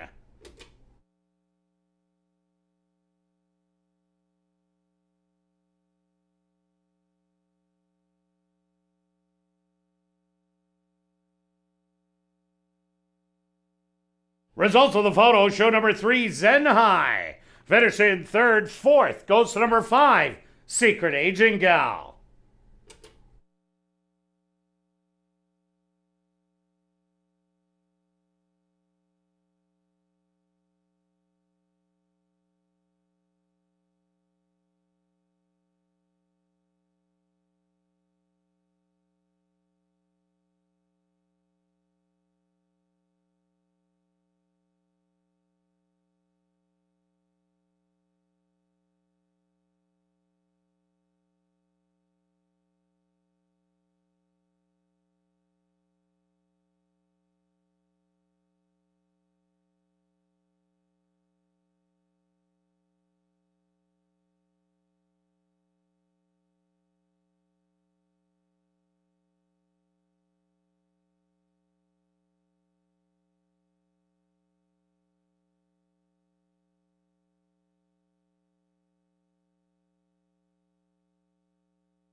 Now entering the winner's enclosure, the official winner here in race number 3, that's number 6, Wits Girl. Wits Girl is a bay filly, 3 years old, by Drums of Thunder, out of the mare Fortunistic by Cape Town. Owned by Henry Witt Jr., trained by Jerry Gorno, and ridden to victory by Rafael Zentino Jr. Time for the 5.5 furlongs, 108 and 1. Congratulations goes out to rider Rafael Zentino Jr., who scores a double. Back-to-back winners for rider Rafael Zentino Jr. Race 3 is official in the upcoming 4th race. The in loving memory of Florence Marion Hunter purse. Kicking off $25,000 guaranteed pick 4 wagering. There are no changes. We'll carry on with the rest of the changes in this evening's Pick 4. Turning your programs to race number 5, there are no changes. Now turning to race number 6, number 7, Marquis Well, will not run for a claiming price. That's race number 6, number 7, Marquis Well, will not run for a claiming price. Turning your programs to race number 7, there are no changes. $25,000 guaranteed Pick 4 wagering starts right here. In race number 4, they'll go to post in 17 minutes.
And welcome back down the paddock for race number 4. Time to kick off $25,000 guaranteed. Pick 4 wagering with a $5,000 claimer for 3-year-olds and up that are non-2-lifers. They're going to go 6 furlongs. A special welcome to TVG and all their viewers. Stretch, speed, speed, speed. And the first 3, who do you like in race 4? Yeah, that's your recap. You've just recapped it. They're done. Next. Yeah, it was the stalker in race 1 for a horse that we thought would go 5 furlongs, going 6. Lasted for second, and the last 2 wire to wire. Correct. And I think the rail is even better. So that helps my top selection on the 3. This horse is dropping. It should be dropping a little bit, mainly because the allowance is just too tough for this horse. This horse absolutely quarter-horsed out trying to keep up with Harry Keep the Change, and couldn't. And then Harry Keep the Change tired and then came back. Wow, you said that name right I know. Twice, Stretch. Yes, that was good. And this horse does not have to deal with that horse in here.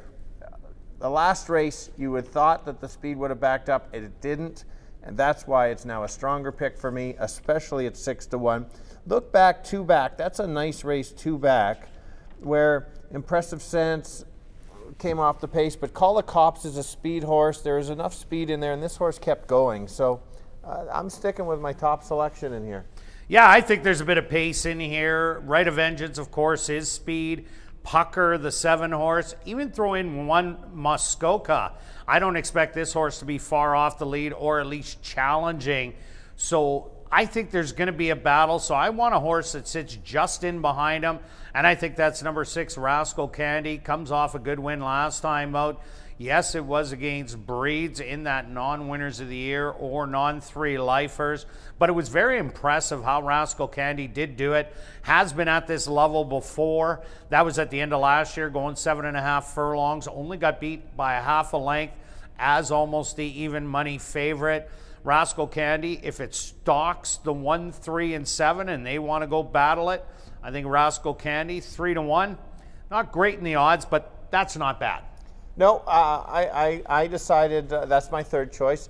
I decided on the 1 as my 2nd choice because of the same reasons you took the 6. I just think the 1 might get a better trip along the rail. And you get Jerry's claiming the horse, so he must see something in the horse. I always like when a top trainer is claiming. And then what I even also like, it might not look like much, but he decides to work this horse. Jerry is not somebody that works his horses a lot, and he decided to this time.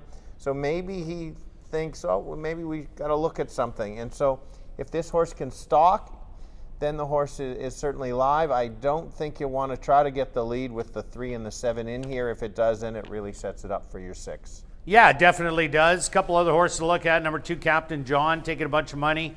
Already won this condition in the last start, but is able to come back in, because that first win it had was at Fauner Park for maiden 10, and the winner's share was less than 2,500, so it doesn't count against them.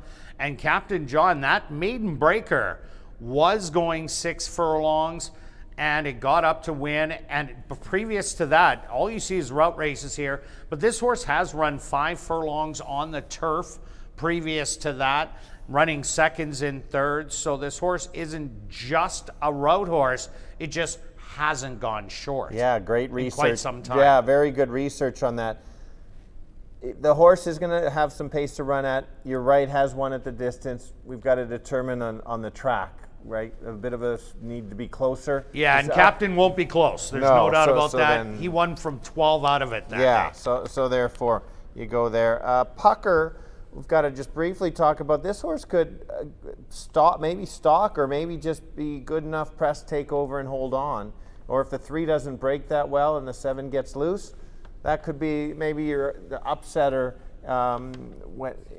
because the horse is speed, and suddenly if a horse gets on the front end today, you might want to be careful. Yeah, that was a really tough race with Harry Keep the Change and Newell. Both of them were droppers going in there. Ended up running 1-2. Pucker was 3rd best. This horse was running for maiden allowance early on in the year. So that's why I think this is a wide open 4th race. Let's go to our bets in here. Stretch started off with your pick 4. All right, going with the pick 4. We're going to almost all, but not all of them. 1, 2, 3, 6, 7, and then the 1, 2, 3, 6 with the 2, 4, 7, singling to the 1. Just looking at yours, you took a stand in the first race. Yeah, I like all of them. I like Wits Coco in here off the bad trip last time out too. It could get in there, so I just pushed the all button. Even Boisterous Rascal has previous races that are good enough to win this one. All with the 1, 2, 3 with the 2, 4, 7, and we're keying the same horse in the last leg. Mine's $63. Good luck with all your wagers here in race 4, and we'll see you back for race 5.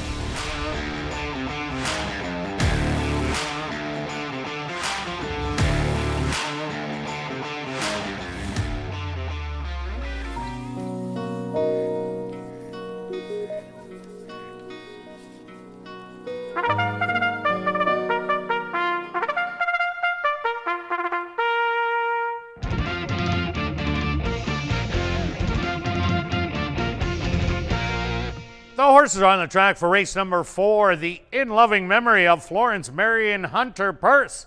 They're going to go 6 furlongs for $9,500. Number 1 is Muskoka, owned by Henry Witt Jr., trained by Jerry Gorno with Andre Martin. Number 2 is Captain John, owned by Louise McCallum and Elton Dickey, trained by Elton Dickey with Leroy Nelson. Number 3 is Right of Vengeance, owned by Dr. Betty Hughes, trained by Devin Gittins with Rafael Zentino Jr. Number 4 is Wits Coco, owned by Henry Witt Jr., trained by Jerry Gorno with Sheldon Chickeness. Number 5 is Boisterous Rascal, owned by Not 9 to 5 Stable, trained by Curtis Maxwell with Nyrone Austin.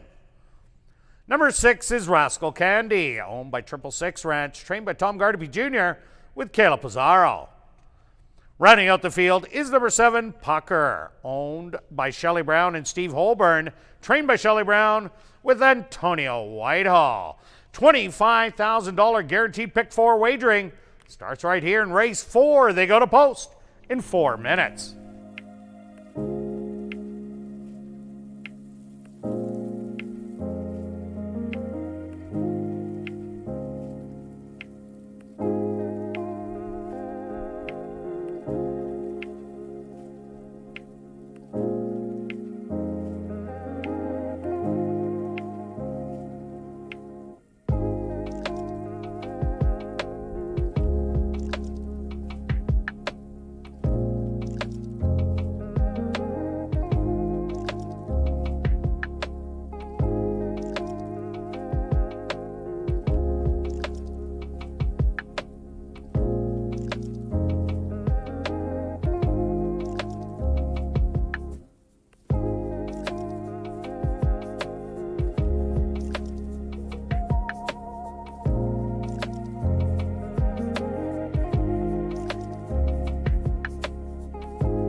It's now 2 minutes to post time at ASD.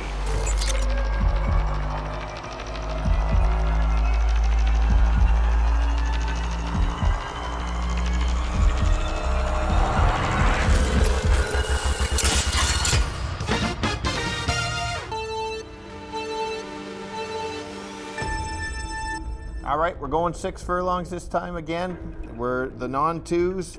I'm going to go with, based on the track, the speed, and I think the speed of the speed is the 3. I'm liking the price at 6 to 1. Had to duel a monster speed horse last time. 2 back was a very nice race. That would make this horse competitive. if there is a duel, suddenly the public has now jumped on the one. They were right in the last race. I wasn't. Not great value, but could get the trip right behind the big duel. So I've got it 3-1-6. Kirt. Yeah, Stretch, I'm also taking a stalker in here. I went to number 6, Rascal Candy. A great stalking effort last time out to get up and win against Manitoba bred non-3 lifers or non-winners of the year. And right now you're getting 9-1. So if the 1, 3, and 7 all go battle it out, 6 might just get an absolute dream trip in here is what I'm expecting. Good luck here in race number 4.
Muskoka, the current even money choice, set to move in.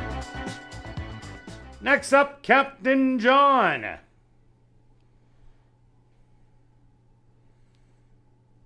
Now Right of Vengeance turn.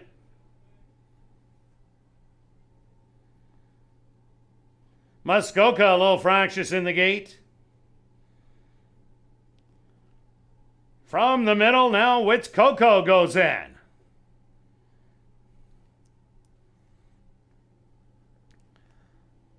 Boisterous Rascal also is in. 2 left to load. Pucker on the outside.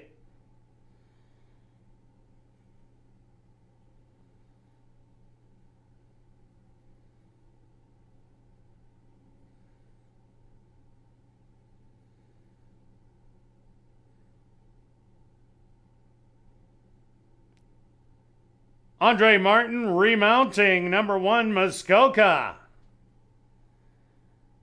And 1 left to go. Rascal Candy. They're all set. They're at the post. And they're off. From the far outside, Pucker shows some good early speed, as does Right of Vengeance, who's going to sit second on the inside. In between horses, Wits Coco with Rascal Candy. To the far outside, couple more back is going to be Boisterous Rascal. Then it's another length trunk coming up the inside, Captain John, and well back to Muskoka, who's about a dozen or more off the lead.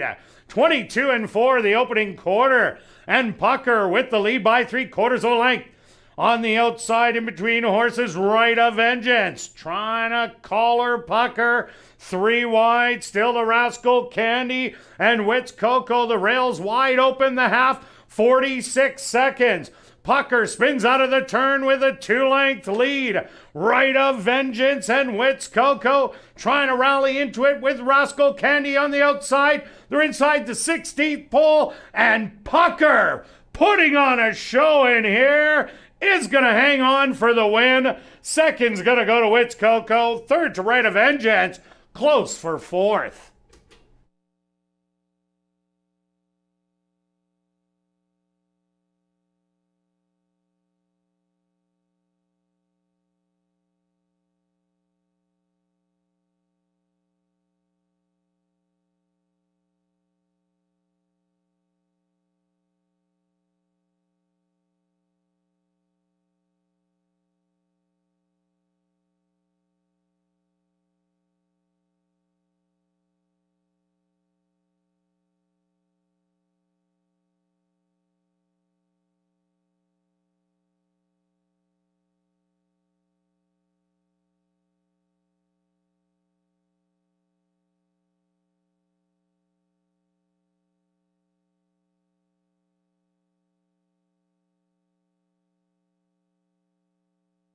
The Stewart's opposed to number 7, Pucker, as the race winner. Second goes to number 4, Wits Coco.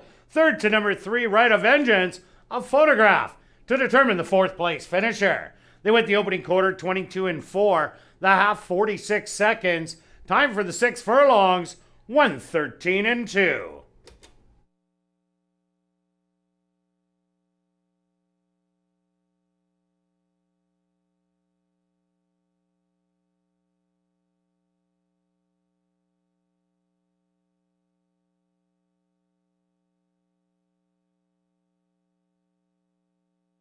Results of the photo show number 6, Rascal Candy, finish in 4th.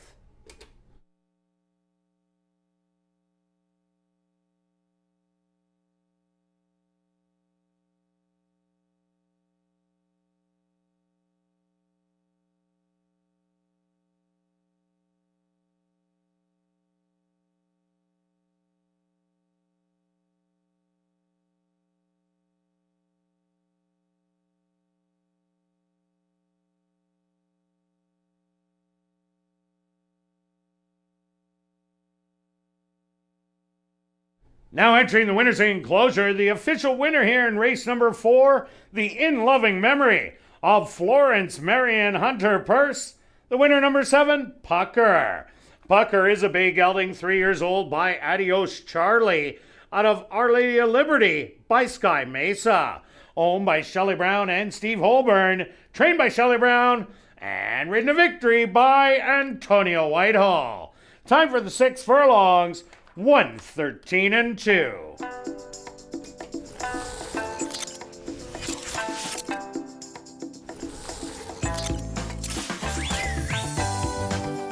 Race 4 is official in the upcoming 5th race. There are no changes. Kicking off late pick 3 wagering here in race number 5.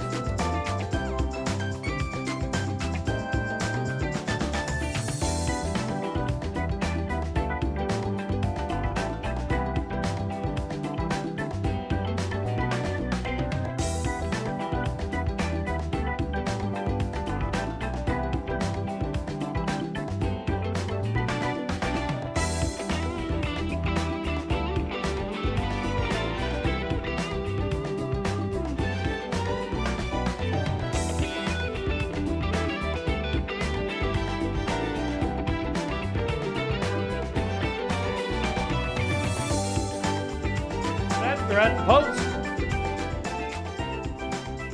And they're off.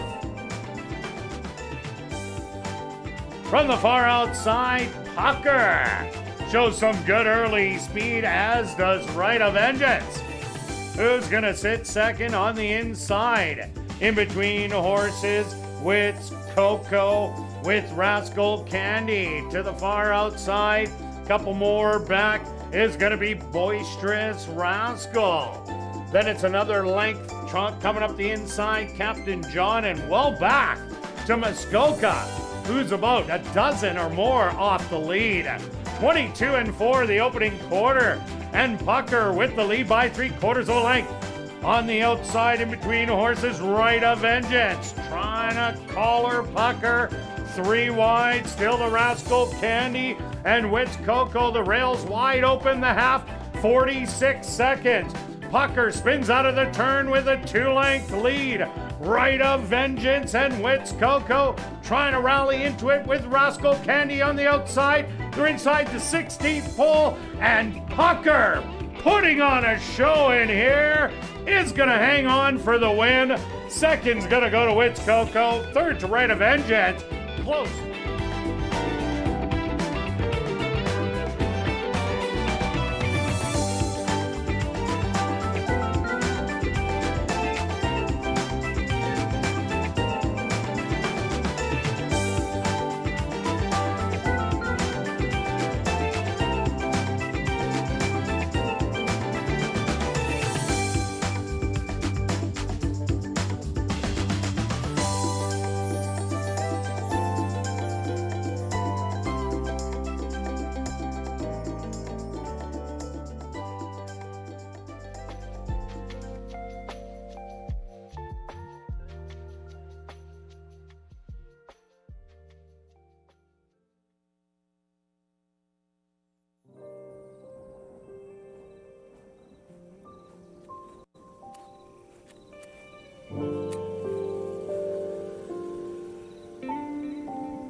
And welcome back down the paddock for race number 5. We got a $7,500 claimer for 3-year-olds and up, going 6 furlongs. Special welcome again to TVG and all our viewers joining us for the late pick 3 stretch. Another horse, gate to wire. Yeah, that was, we mentioned What If, and the 7 managed to clear. Good ride on who? I don't remember. Oh, Antonio, very good ride. See, and I had that race pegged. You did. I hit the all button. Yes. Interesting. And then the 1 came very late.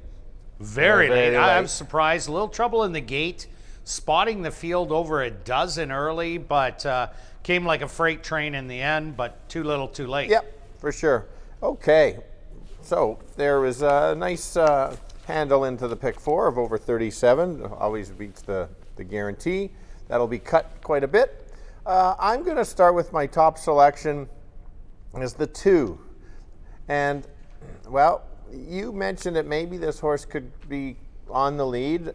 It certainly could be. The nice thing is the rail hasn't been a bad spot to be. The horse is dropping into a level that the horse has won and has a work coming in. This is kind of Mike Taphorn's angle. He likes to work his horses. That's one trainer that likes to do that. The figures, last race was kind of a disappointing effort, but the horse ran against was a very good field. Go back to the last 3 races, throw the last one out. All those races make this horse tough to beat. That's why it's my top selection. And also your top selection. Anything to add on the 2? Well, I think this is a good spot, the $7,500 level. Last time the horse was here, won by 2.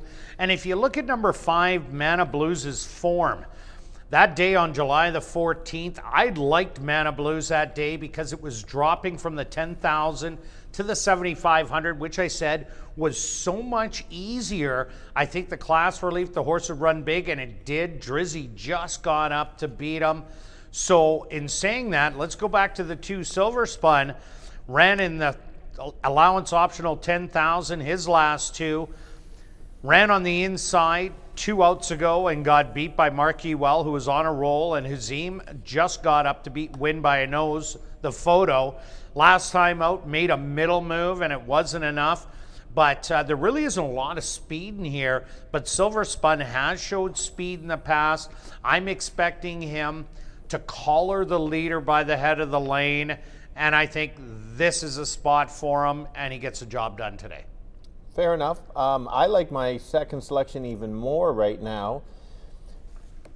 I've been on this horse 2 times, cashed last time, lost the time before, and you had mentioned about you thought there was a little more speed in that race, and that was fair. This horse was pressed.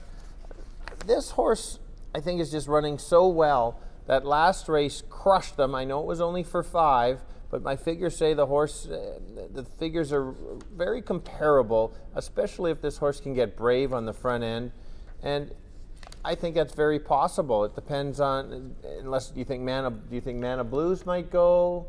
Yeah, I think Mana Blues will. Jorge Carreno, smart rider. He's noticing what's going on the racetrack, that you got to be right there. You can't be a big closer. So I expect him to be forward in the race. Okay, that's fair. And I've been backing Mana Blues a couple times, and it was one of your top picks at 10-1 who just missed. And your second, you like the 1. There's your long shot of it's only 5-1, but I think the horse is going to go up in value. Oh, I think it will too. Hoochie Coochie Sam. This horse dropped out of the 10,000 optional allowance and ran a really good race. Challenged down the lane and just got a little bit tired and lost by 2.5. Drizzy did beat it with Wits Dollar Knight, who was a speed, and Zucchini was another speed horse that was in the photo with Hoochie Coochie Sam. But say the 2 and 3 go battle it out. I think Hoochie Coochie Sam won't be sitting that far away, makes the big move, and as long as you're close on the track, definitely you got a big shot. I love the rail draw, so that's why I went to him as a top 3 choice. Yeah, it's many times I say 4 or 5 of these horses can win, and I do agree with that in this race as well. You get the right trip. you find the right path in the race, how the track is playing. It is raining quite a bit now. Definitely so is. It's not going to affect this race, but we'll see. Maybe by race 7 it might get to the sloppy stage. But yeah, definitely. All right, let's go to our wagers here in race number 5. Stretch, we're going to start it off with you. I went to a late pick 3, which I usually don't do that often, but I've decided I'm all in on a horse in the last race. We'll have to be finding some change in the pocket if this won in the last race. $2 pick 3 wheel, 2, 3, 5, 6 in this race, 2, 4, 7 in the 6th, and keying the 1 horse in the last race. Yeah, I see no Hoochie Coochie Sam in your bet, but myself, I'm going a $10 exactor wheel. I'm putting the 2 on top, silver spun, with the 1 Hoochie Coochie Sam and the 3 L Chairman for $20. Good luck with all your wagers here in race number 5, and we'll see you back for race 6.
The horses are on the track for race number 5. They're going to go 6 furlongs for $13,400.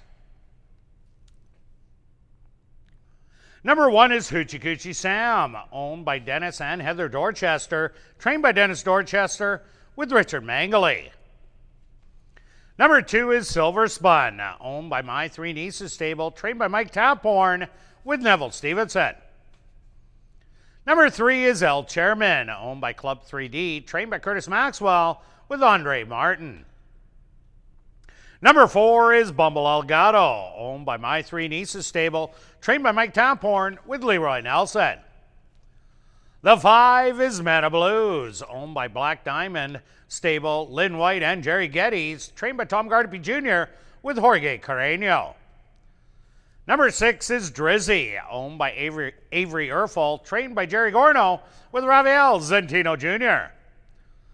Rounding out the field is number 7, Michael Mundu, owned by Louise McCallan and Elton Dickey, trained by Elton Dickey with Stanley Chady Jr. Post time for race number 5, 2 minutes away.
It's now 2 minutes to post time at ASD.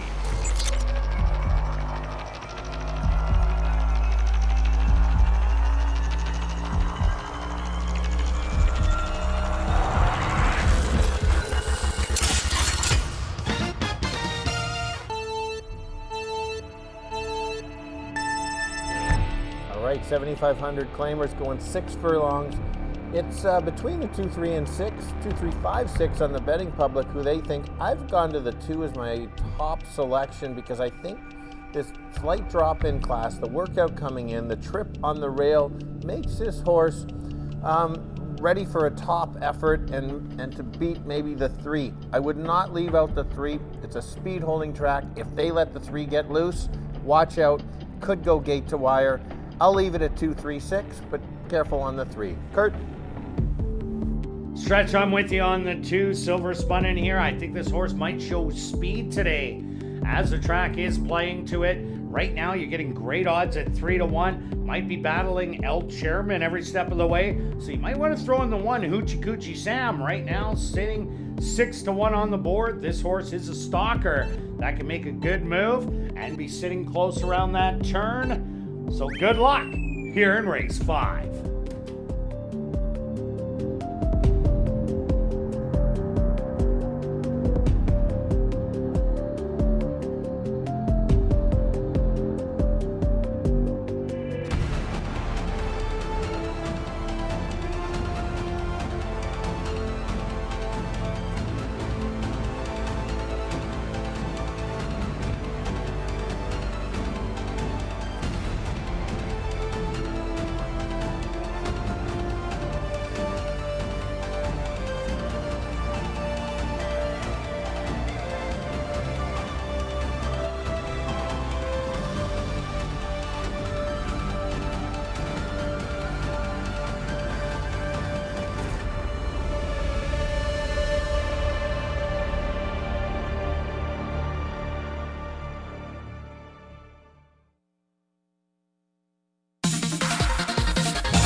Hoochie Coochie Sam, the first one to load.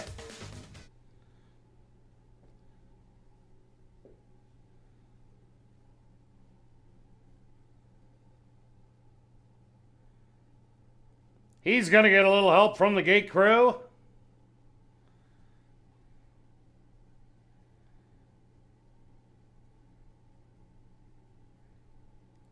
Next up, the current 3 to 2 choice. That's Silver Spun.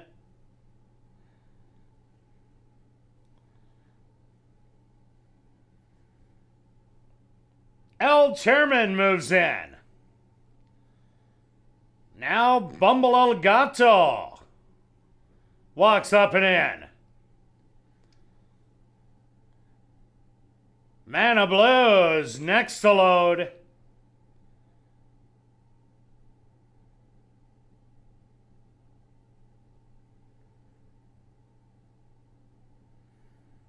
Now just 2 left to load. Drizzy. And just waiting on Michael Mundu on the outside.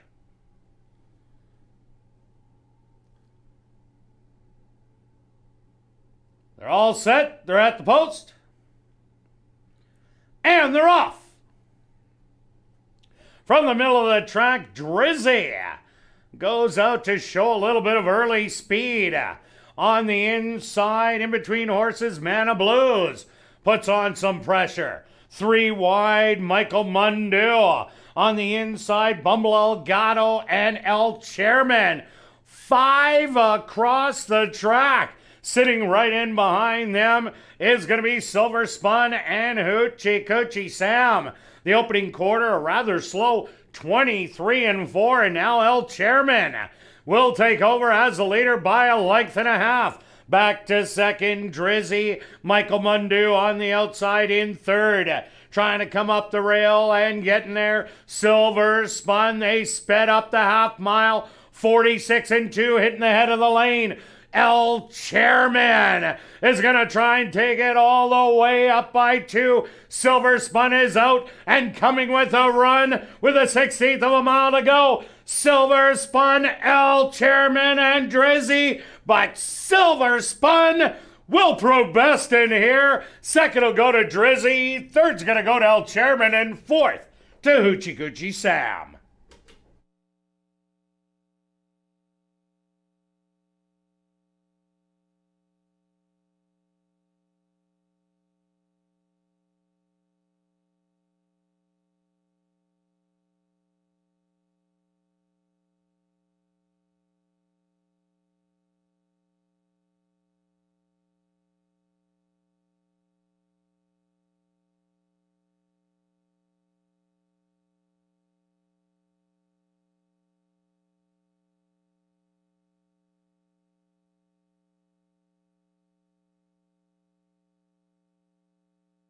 The stewards are posted number 2, Silver Spun, as your race winner. Second goes to number 6, Drizzy. Third to number 3, El Chairman. And fourth to number 1, Hoochie Coochie Sam. They went the opening quarter 23-4, the half 46-2. Time for the 6 furlongs, 112-4.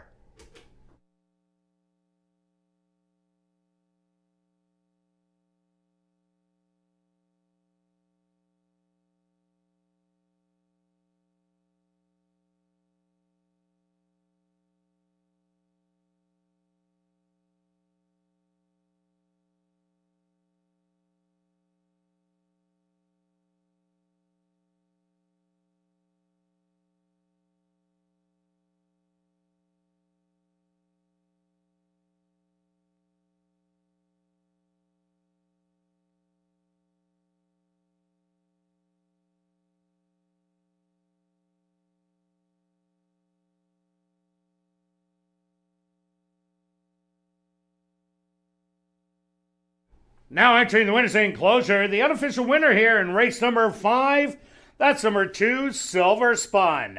Silver Spun is a big gelding, 7 years old, by Candy Ride, out of the mare Spun Silver by Grand Slam. Owned by My Three Nieces stable, trained by Mike Taphorn, and ridden to victory by Neville Stevenson. Time for the 6 furlongs, 112-4.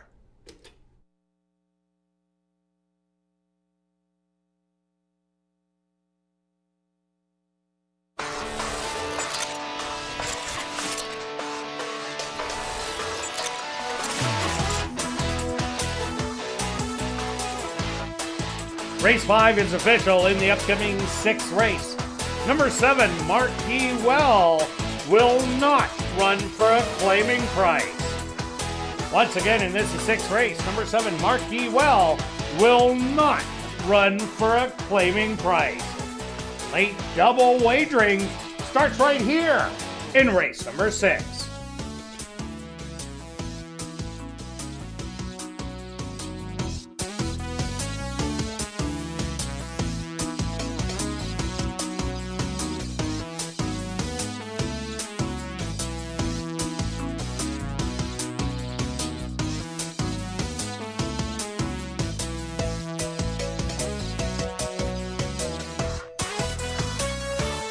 All set, they're at the post, and they're off.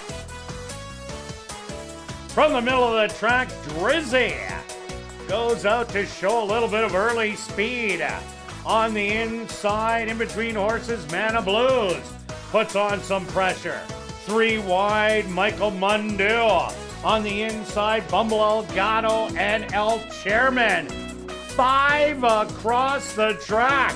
Sitting right in behind them is going to be Silver Spun and Hoochie Coochie Sam. The opening quarter, a rather slow 23-4, and now El Chairman will take over as the leader by a length and a half. Back to second, Drizzy. Michael Mundu on the outside in third. Trying to come up the rail and getting there. Silver Spun, they sped up the half mile. 46 and 2 hitting the head of the lane. El Chairman is going to try and take it all the way up by 2. Silver Spun is out and coming with a run with a 16th of a mile to go. Silver Spun, El Chairman, and Drizzy, but Silver Spun will prove best in here. Second will go to Drizzy, third's going to go to El Chairman, and fourth to Hoochie Coochie Sam.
And welcome back down the paddock for race number 6 for this allowance optional $10,000 claimer for the boys and one girl, 3 and up.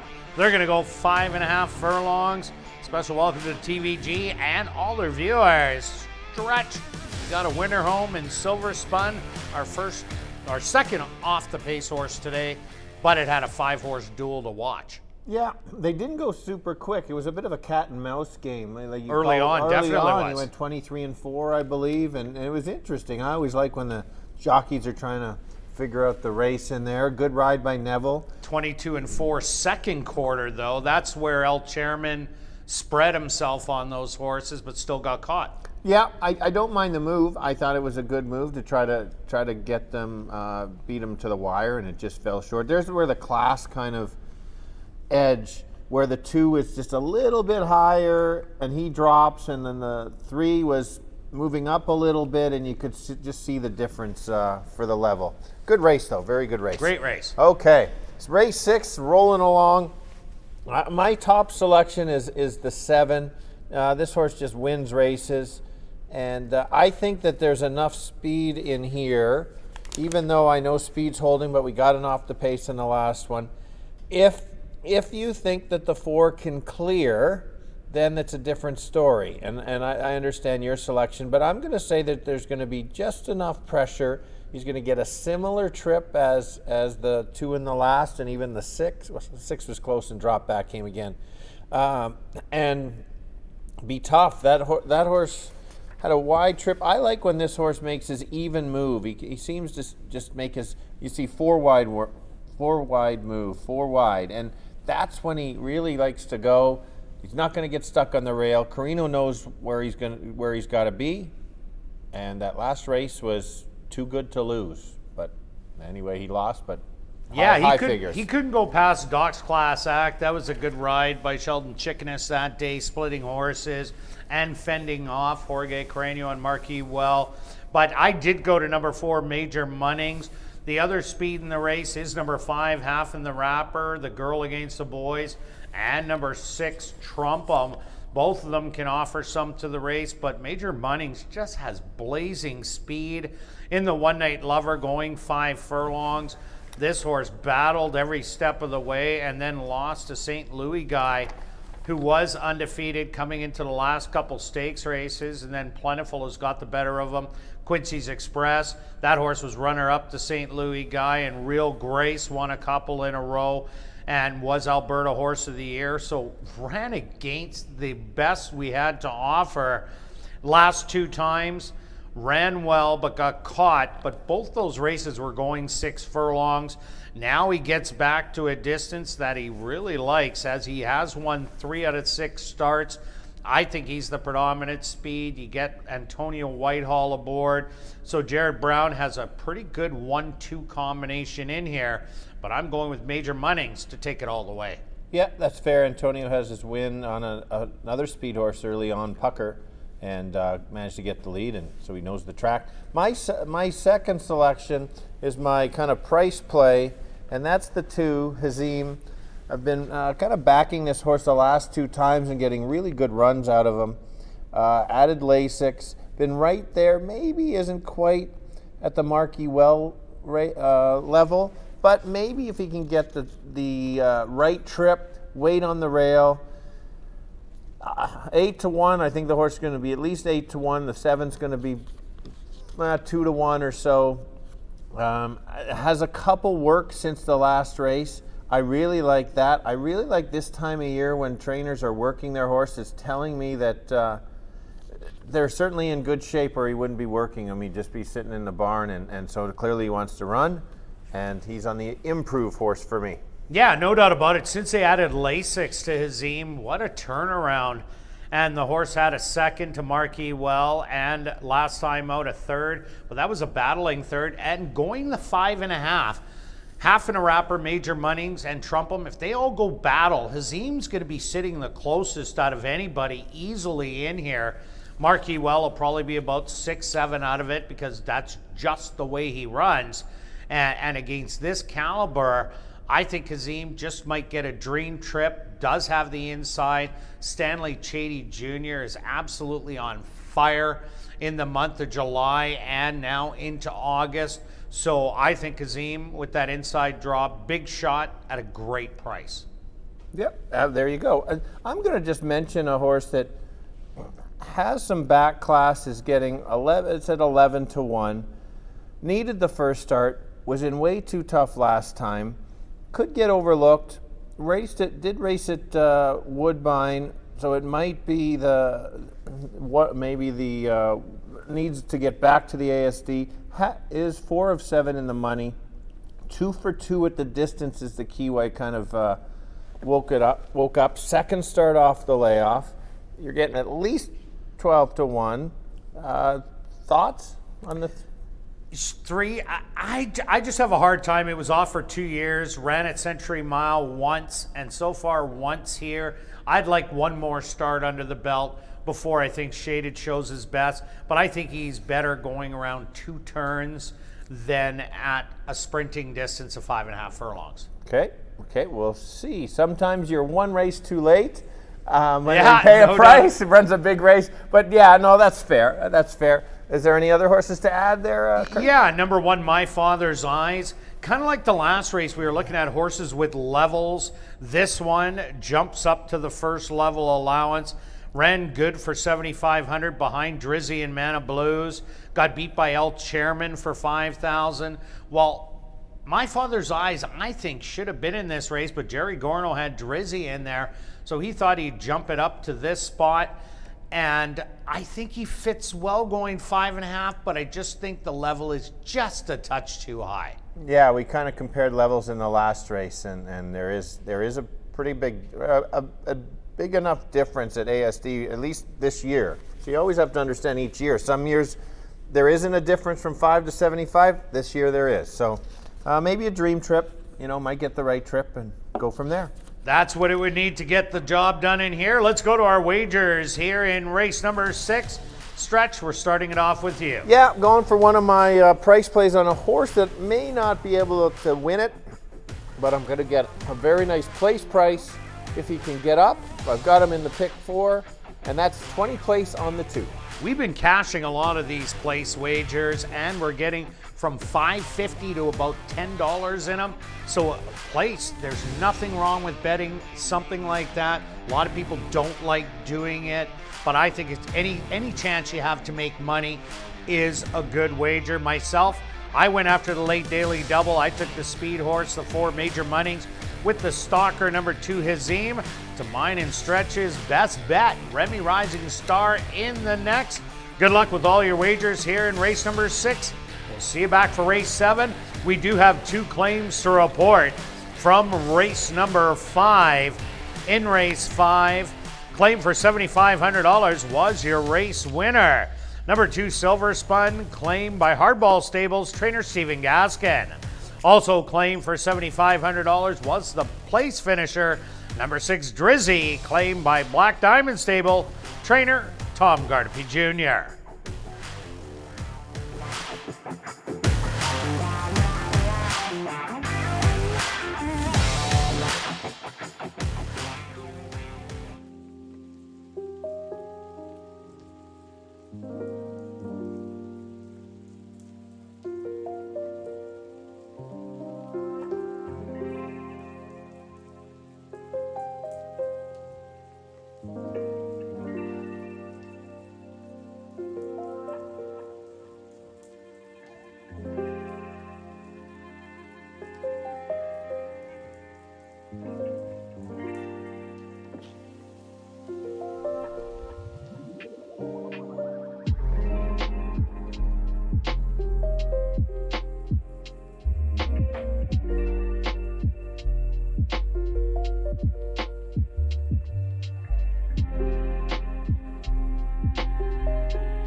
horses are on the track for race number 6. They're going to go 5.5 furlongs for $14,700. Number 1 is My Father's Eyes, owned by Mike Powers and Jerry Garno, trained by Jerry Garno with Sheldon Chickeness. Number 2 is Hazim, owned by Brent and Heather Rymack, trained by Brent Rymack with Stanley Chady Jr.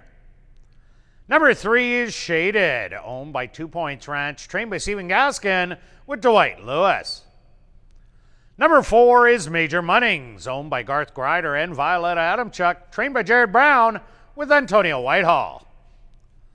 Number 5 is Half in the Wrapper, owned by PTR Racing Stable, trained by Devin Gittins with Rafael Zentino Jr. Number 6 is Trumpum, owned by Wind Answer Stable, trained by Wendy Anderson with Neville Stevenson. Rounding out the field is number 7, Marky Well, owned by Jared Brown and Lucky 8 Stable, trained by Jared Brown with Jorge Carreño. Post time for race number 6, 2 minutes away.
It's now 2 minutes to post time at ASD.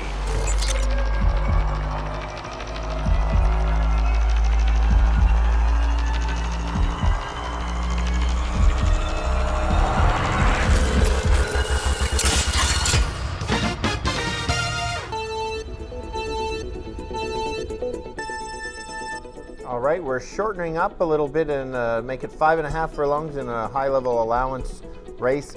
As you can see, their favorite public doesn't know who's going to be the favorite or who they think is going to win. I think the 7's got a really good chance. I think the race sets up for them.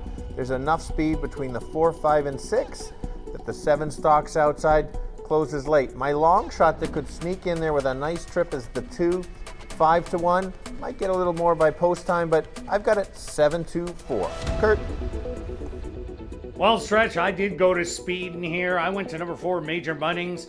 I think you'll really like the 5.5 furlongs today. Came up short in his last 2. Both of those were 6 furlongs. Now he hits a track that is playing to speed.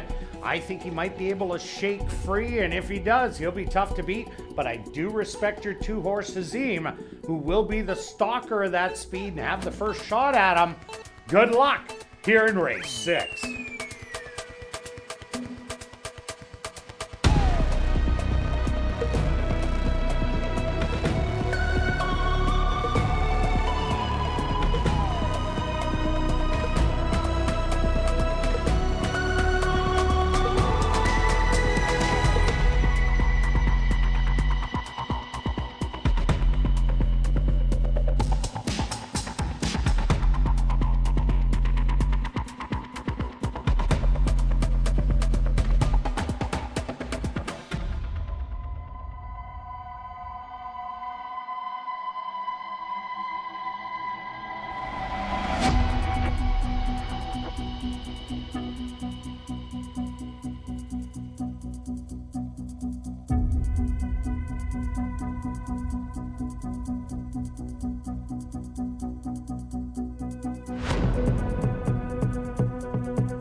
My Father's Eyes is the first one locked away.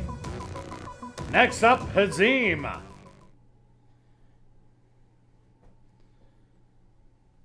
Shaded, the next to move in.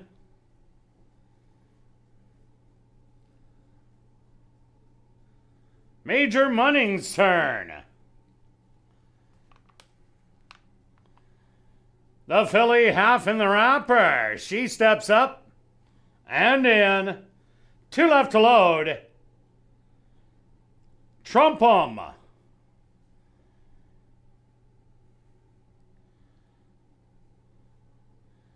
And now just waiting on Marquee Well. They're all set. They're at the post.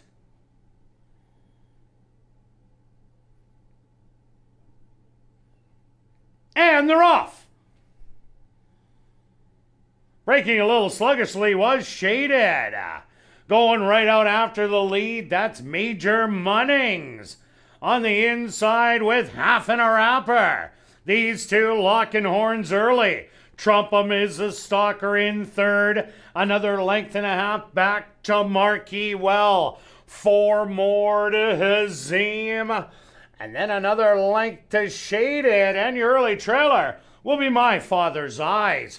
22-4 the opening quarter. And it's Major Munnings and half in a wrapper.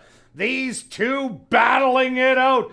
Trump 'em trying to make a 3-wide move on him. Marquee Well also trying to get motivated as they hit the head of the lane. The half 46-4, half in the wrapper. Now takes the lead by a length. Marquee Well on the outside has a 16th of a mile to go. And Marquee Well has her measured. Marquee Well is going to take it. Second and a half in a wrapper. Very close for third between Hazim and Trump 'em.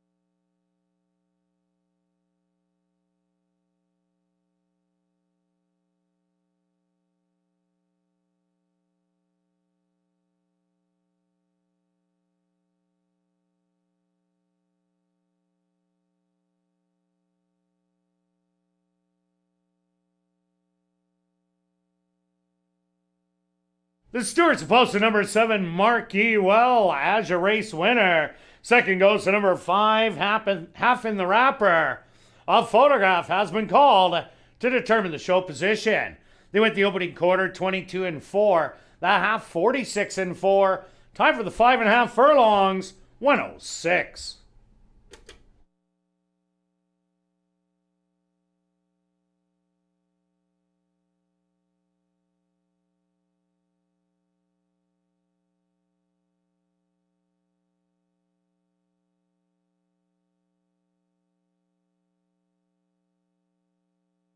Results of the photo show number 6, Trump 'em finishing third. Fourth goes to number 2, Hazim.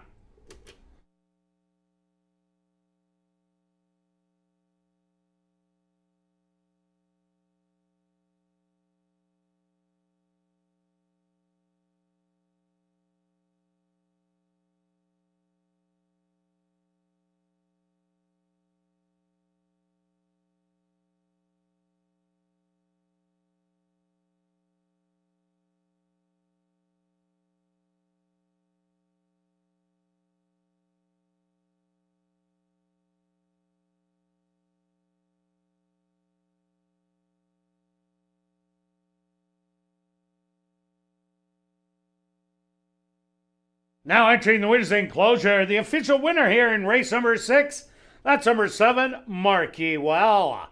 Marquee Well is just a gelding, 8 years old by elusive warning, out of the mare Burden Excess by Bird on the Wire. Owned by Jared Brown and Lucky 8 stable, trained by Jared Brown, and ridden to victory by Jorge Carreño. Time for the 5.5 furlongs, 106.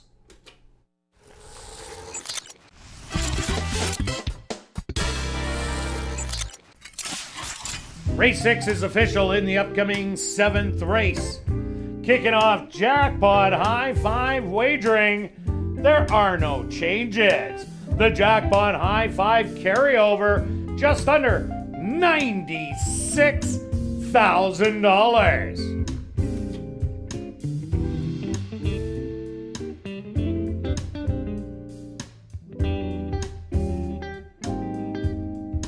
And take note, folks, that a chance to make very big money continues every live race day. You are guaranteed $250,000 if you have the single winning ticket in the Jackpot Pick 5. This will continue Mondays, Tuesdays, and of course tomorrow, Wednesdays at 7:30 until the end of the race meet on September the 15th, or until the $250,000 is won. The Jackpot Pick 5, you can get tickets for just 20 cents each.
And welcome back down the paddock for race number 7 for this $5,000 claimer for fillies, mares 3 and up that are non-2-lifers. They're going to go 5.5 furlongs, welcoming TVG and all their viewers once again. And we do have a change in track condition.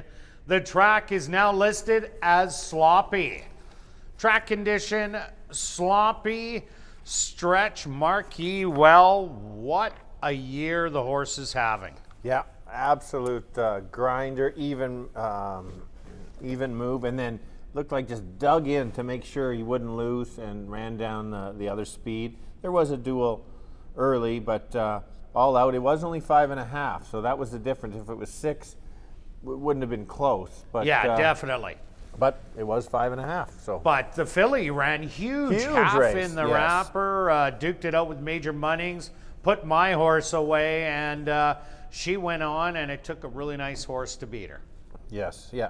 So here we go. Final race of the night. All right. Who do you like in here? In the Both rain. of us are alive in the pick 4 to the 1 horse. Correct. We both are. And after the early scratch in the 3rd race, this kind of became our most likely winner. We'll see if we'll see what kind of value we get. Multiple reasons for me on this horse. The last 2 starts have been very good, improving each start. Won the last start. She looked good doing that. Relatively, it does kind of drop into the open from the Manitoba breds, but this horse has 4 wins, and some of the others have 1 or 2 wins in here. And so that's why I had to start with this one. I like the workout after a win. Murray Duncan, as mentioned earlier in the show, is all of 15 of 18 in the money, absolutely, with 13 of 18 first or second. Clearly spots his horses really well. For me, this horse jumps off the page. I don't know what else to say. Even an add-on to Remy Rising Star, this horse does have some really good speed if it wants to use it, but those fractions were solid last time. 22 and 4, 46 and 2. You don't usually see those in the breed races. It ran under the non-winners of the year condition there. But this horse has already won this condition back in 2019 at the end of the year, September 8th.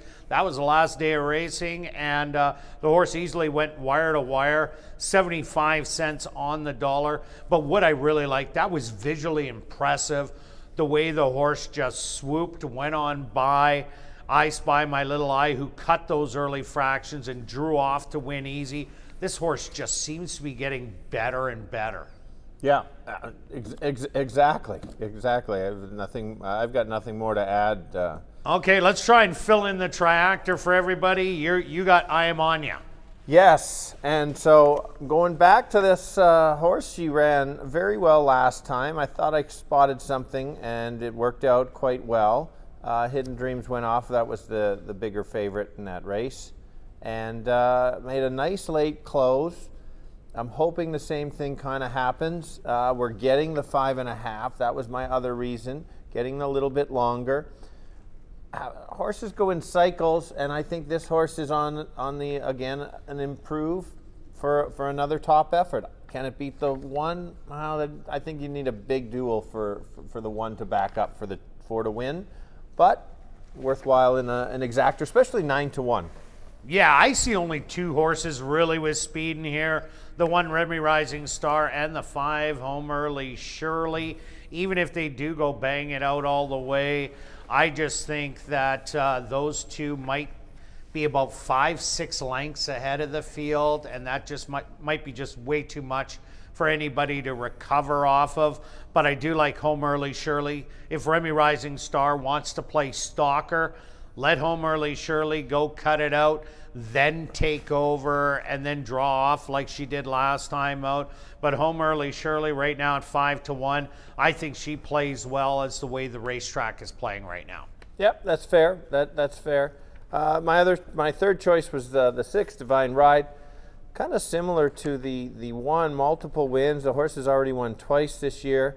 Figures aren't as strong as the 1, but this horse has beaten a few of these before, as your horse mentioned there. So if they go too fast, maybe this horse can pick it up. The problem is this horse kind of good one, bad one, good one. This could be the bad one, but yeah, that's like I said. For me, it's a bit of a guess for second and third. Yeah, another horse I like, number 8, Gold Shaft. Throw that race out 2 outs ago. This horse didn't want any part of that 7.5 furlongs. Did win the previous start. Last time out was absolutely flying and ran out of ground going the 5 furlongs. If that race was any farther, Gold Shaft, I don't think it would have beat Hidden Dreams, who ran absolutely massive, but definitely this horse would have been second. That's fair. You know, I've got time to take a look at the replay on that one. So good call. Yeah, definitely do that, because that impressed me how the horse finished. Another horse to maybe take a look at in here as a stalker, the way the racetrack is playing, number 3, Dancing Awesome. Had 3 very lackluster, let's call it, races. And then last time showed a lot more and only got beat by 1 3/4 lengths in the end. And the horse was coming. It wasn't like a big move like Gold Shaft's late rally, but was just coming at the end. That might be good enough to get in the top 3, and you're getting 20 to 1. There you go. That if you're putting a favorite on top, you need to find a bit of a long shot underneath if you're playing a trifecta or a superfecta, or in fact the high 5. I think if you put the 1 on top, high 5 probably doesn't go. Yeah, I can't see it going, because it doesn't matter who you get. Maybe Christmas Dance, but Christmas Dance likes going a route of ground more than the sprinting distance. But yeah, I can't see it going. Yeah. So what? You ready to see my bets there, Kirt? No, I want to talk about one more. Number 7, Go With Go. Ran 2 7.5 furlong races in the last 2. Didn't like those, but look at those sprint races. Both of those are good. Ran second to Gold Shaft, and then came back and beat Crimson Bow as the horse was rallying, and that was only 5 furlongs. Here's another one, Jerry Gorno, 8 to 1 on the board. Makes sense. I have, you know, it did lose to Gold Shaft, like you said. For me, the figures are a little slow, but again, right trip. We know this condition. This is where the craziness certainly can happen. Usually does, but me and Stretch saying it's not today. It's Remy Rising Stars Day, so we will go to our bets here in race number 7. Stretch. Okay, triactor time, both of us. Yes. You know, $12. You know what? You know what? We've been picking some winners. 20? I'll lend you 20. Okay, if you're lending me 20, I will. All right, lending me 20. You know what? I need a few extra. I've got a bit of change. Beth, I need a change. This is too cheap. $3 tri wheel. Whoa. Won $3. Yeah, $24. I'll find $4 more. I'm this confident on this play. $3 tri wheel. Won with 4-6 with all, $36. Now I spent a little bit more, and she'll just change that to 36. All right, we got there we go, 36. All right, I'll give you 25, but I want my loonie back. I'm going to $2 track to wheel. I'm putting the 1 on top with the 3, 5, 6, and 8 for second, and the 3, 4, 5, 6, 8 for third.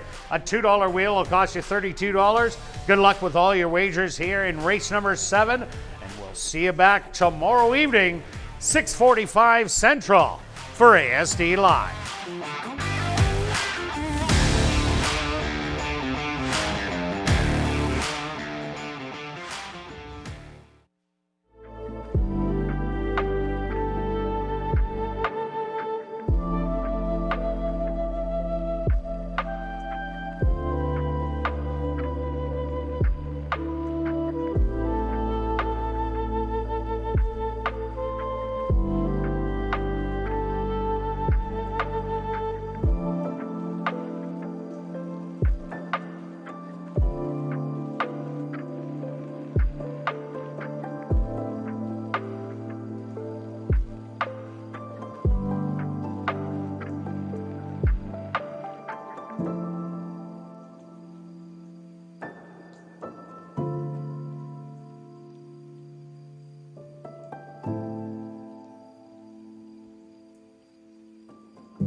Ladies and gentlemen, in this, the 7th race, number 6, Divine Ride, will race with blinkers off. That's blinkers off, number 6, Divine Ride, here in race 7.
The horses are on the track for race number 7. They're going to go 5.5 furlongs for $9,500.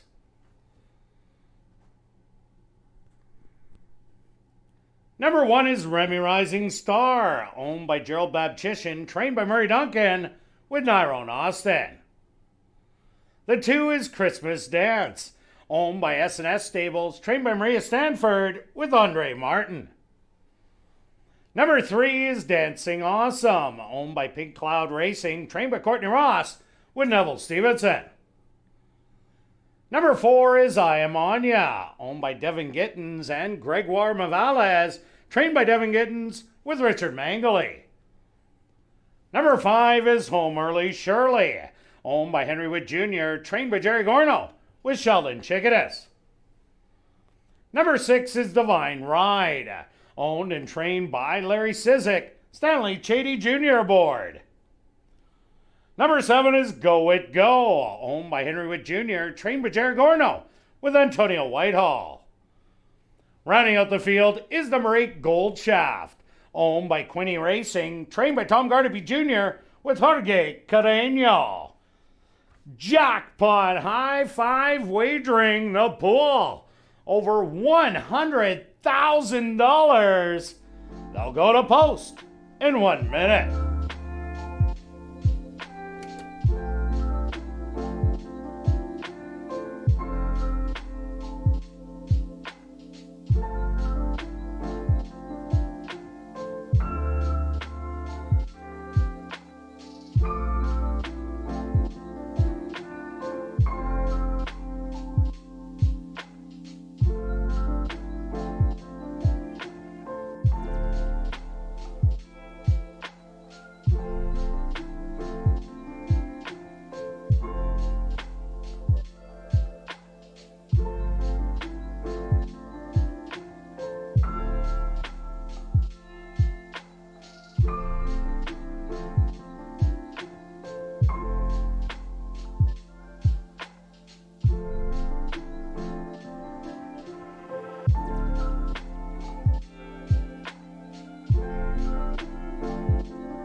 It's now 2 minutes to post time at ASD.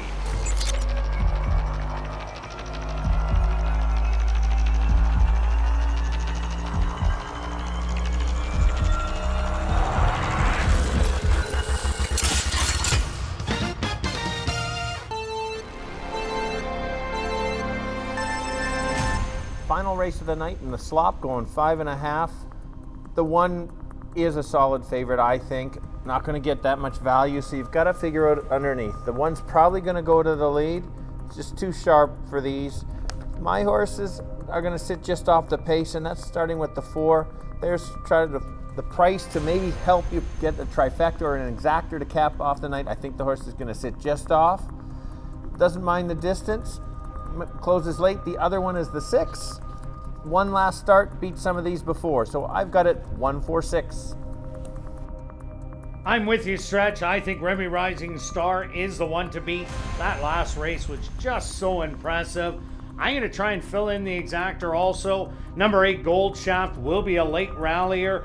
Watch for this one coming from the clouds. Maybe throw in the 3, Dancing Awesome, who showed good life last time out. 12-1 on the board. That'll be a healthy exactor. Good luck here in the nightcap.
Post time!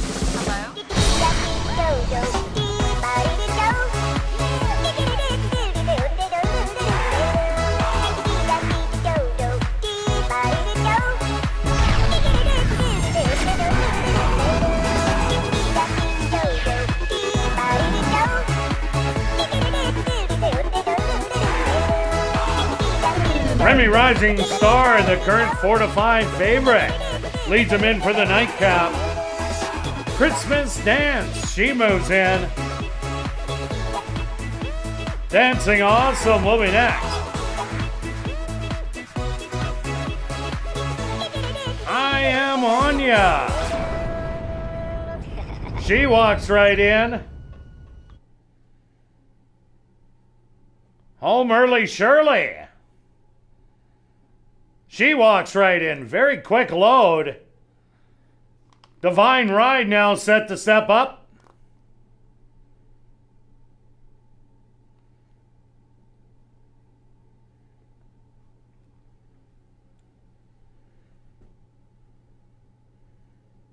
Now just 2 left to load. Go it go. And just waiting on Gold Shaft to the outside.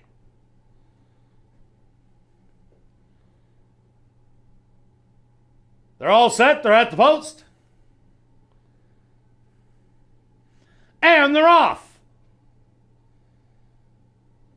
From the middle of the track, that's home early Shirley, showing her early speed and grabbing the lead by a length and a half. On the inside, Remy Rising Star, Divine Ride, going to engage home early Shirley. On the outside, in between horses, Remy Rising Star, 3 across the track.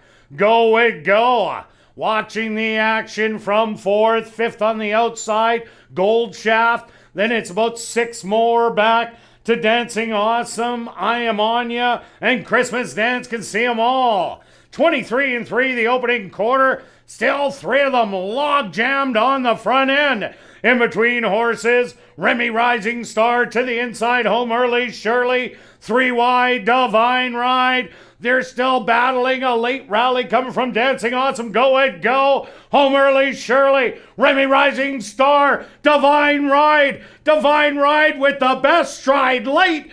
And Divine Ride is going to win it. Rallying for second. Looked like Go it go. Third looked like Gold Shaft. And fourth, Remy Rising Star.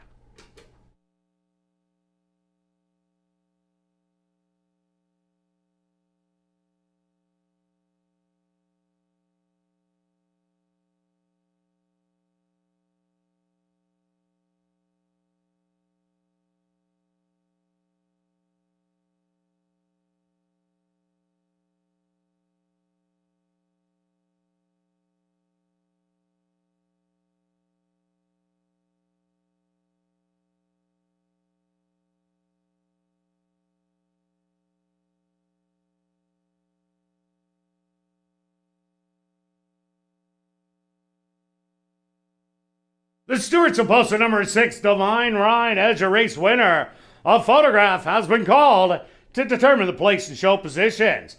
They went the opening quarter 23 and 3, the half 48 and 1. Time for the 5.5 furlongs, 108 and 3.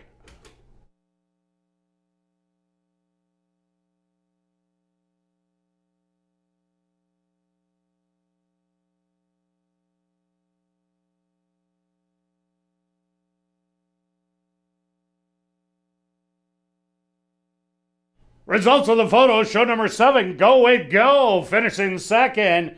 Third goes to number 8, Gold Shaft, and fourth to number 1, Remy Rising Star.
Now entering the winner's enclosure, the official winner of race number 7, that's number 6, Divine Ride.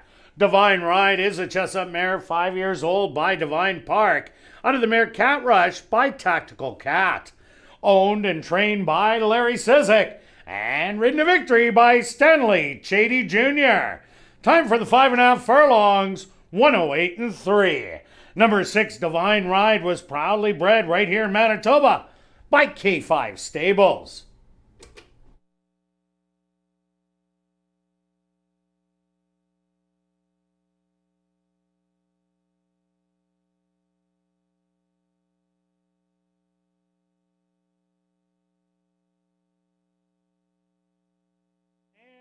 Ladies and gentlemen, as race number 7 is official, it's now officially crazy hour in the second level clubhouse.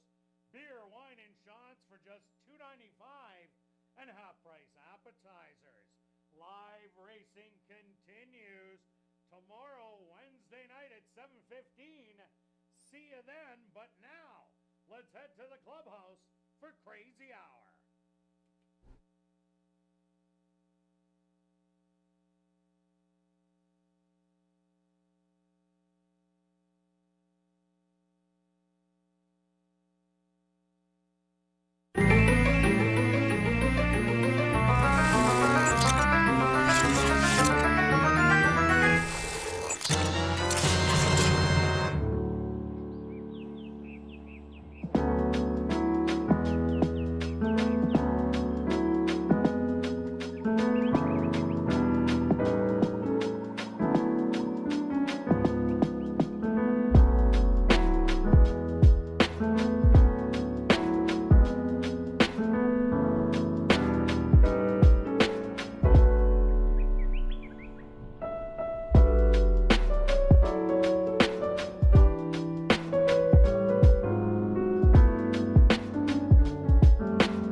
Post. And they're off. From the middle of the track, that's home early Shirley, showing her early speed and grabbing the lead by a length and a half. On the inside, Remy Rising Star, Divine Ride, going to engage home early Shirley. On the outside, in between horses, Remy Rising Star, 3 across the track. Go it go. Watching the action from 4th, 5th on the outside, Gold Shaft. Then it's about 6 more back to Dancing Awesome, I Am On Ya, and Christmas Dance. Can see them all. 23 and 3 the opening quarter. Still 3 of them log jammed on the front end. In between horses, Remy Rising Star to the inside, home early Shirley. 3 wide, Divine Ride. They're still battling a late rally coming from Dancing Awesome. Go it go. Home early Shirley. Remy Rising Star. Divine Ride. Divine Ride with the best stride late. And Divine Ride is going to win it. Rallying for second. Look like Go It Go. Third look like Gold.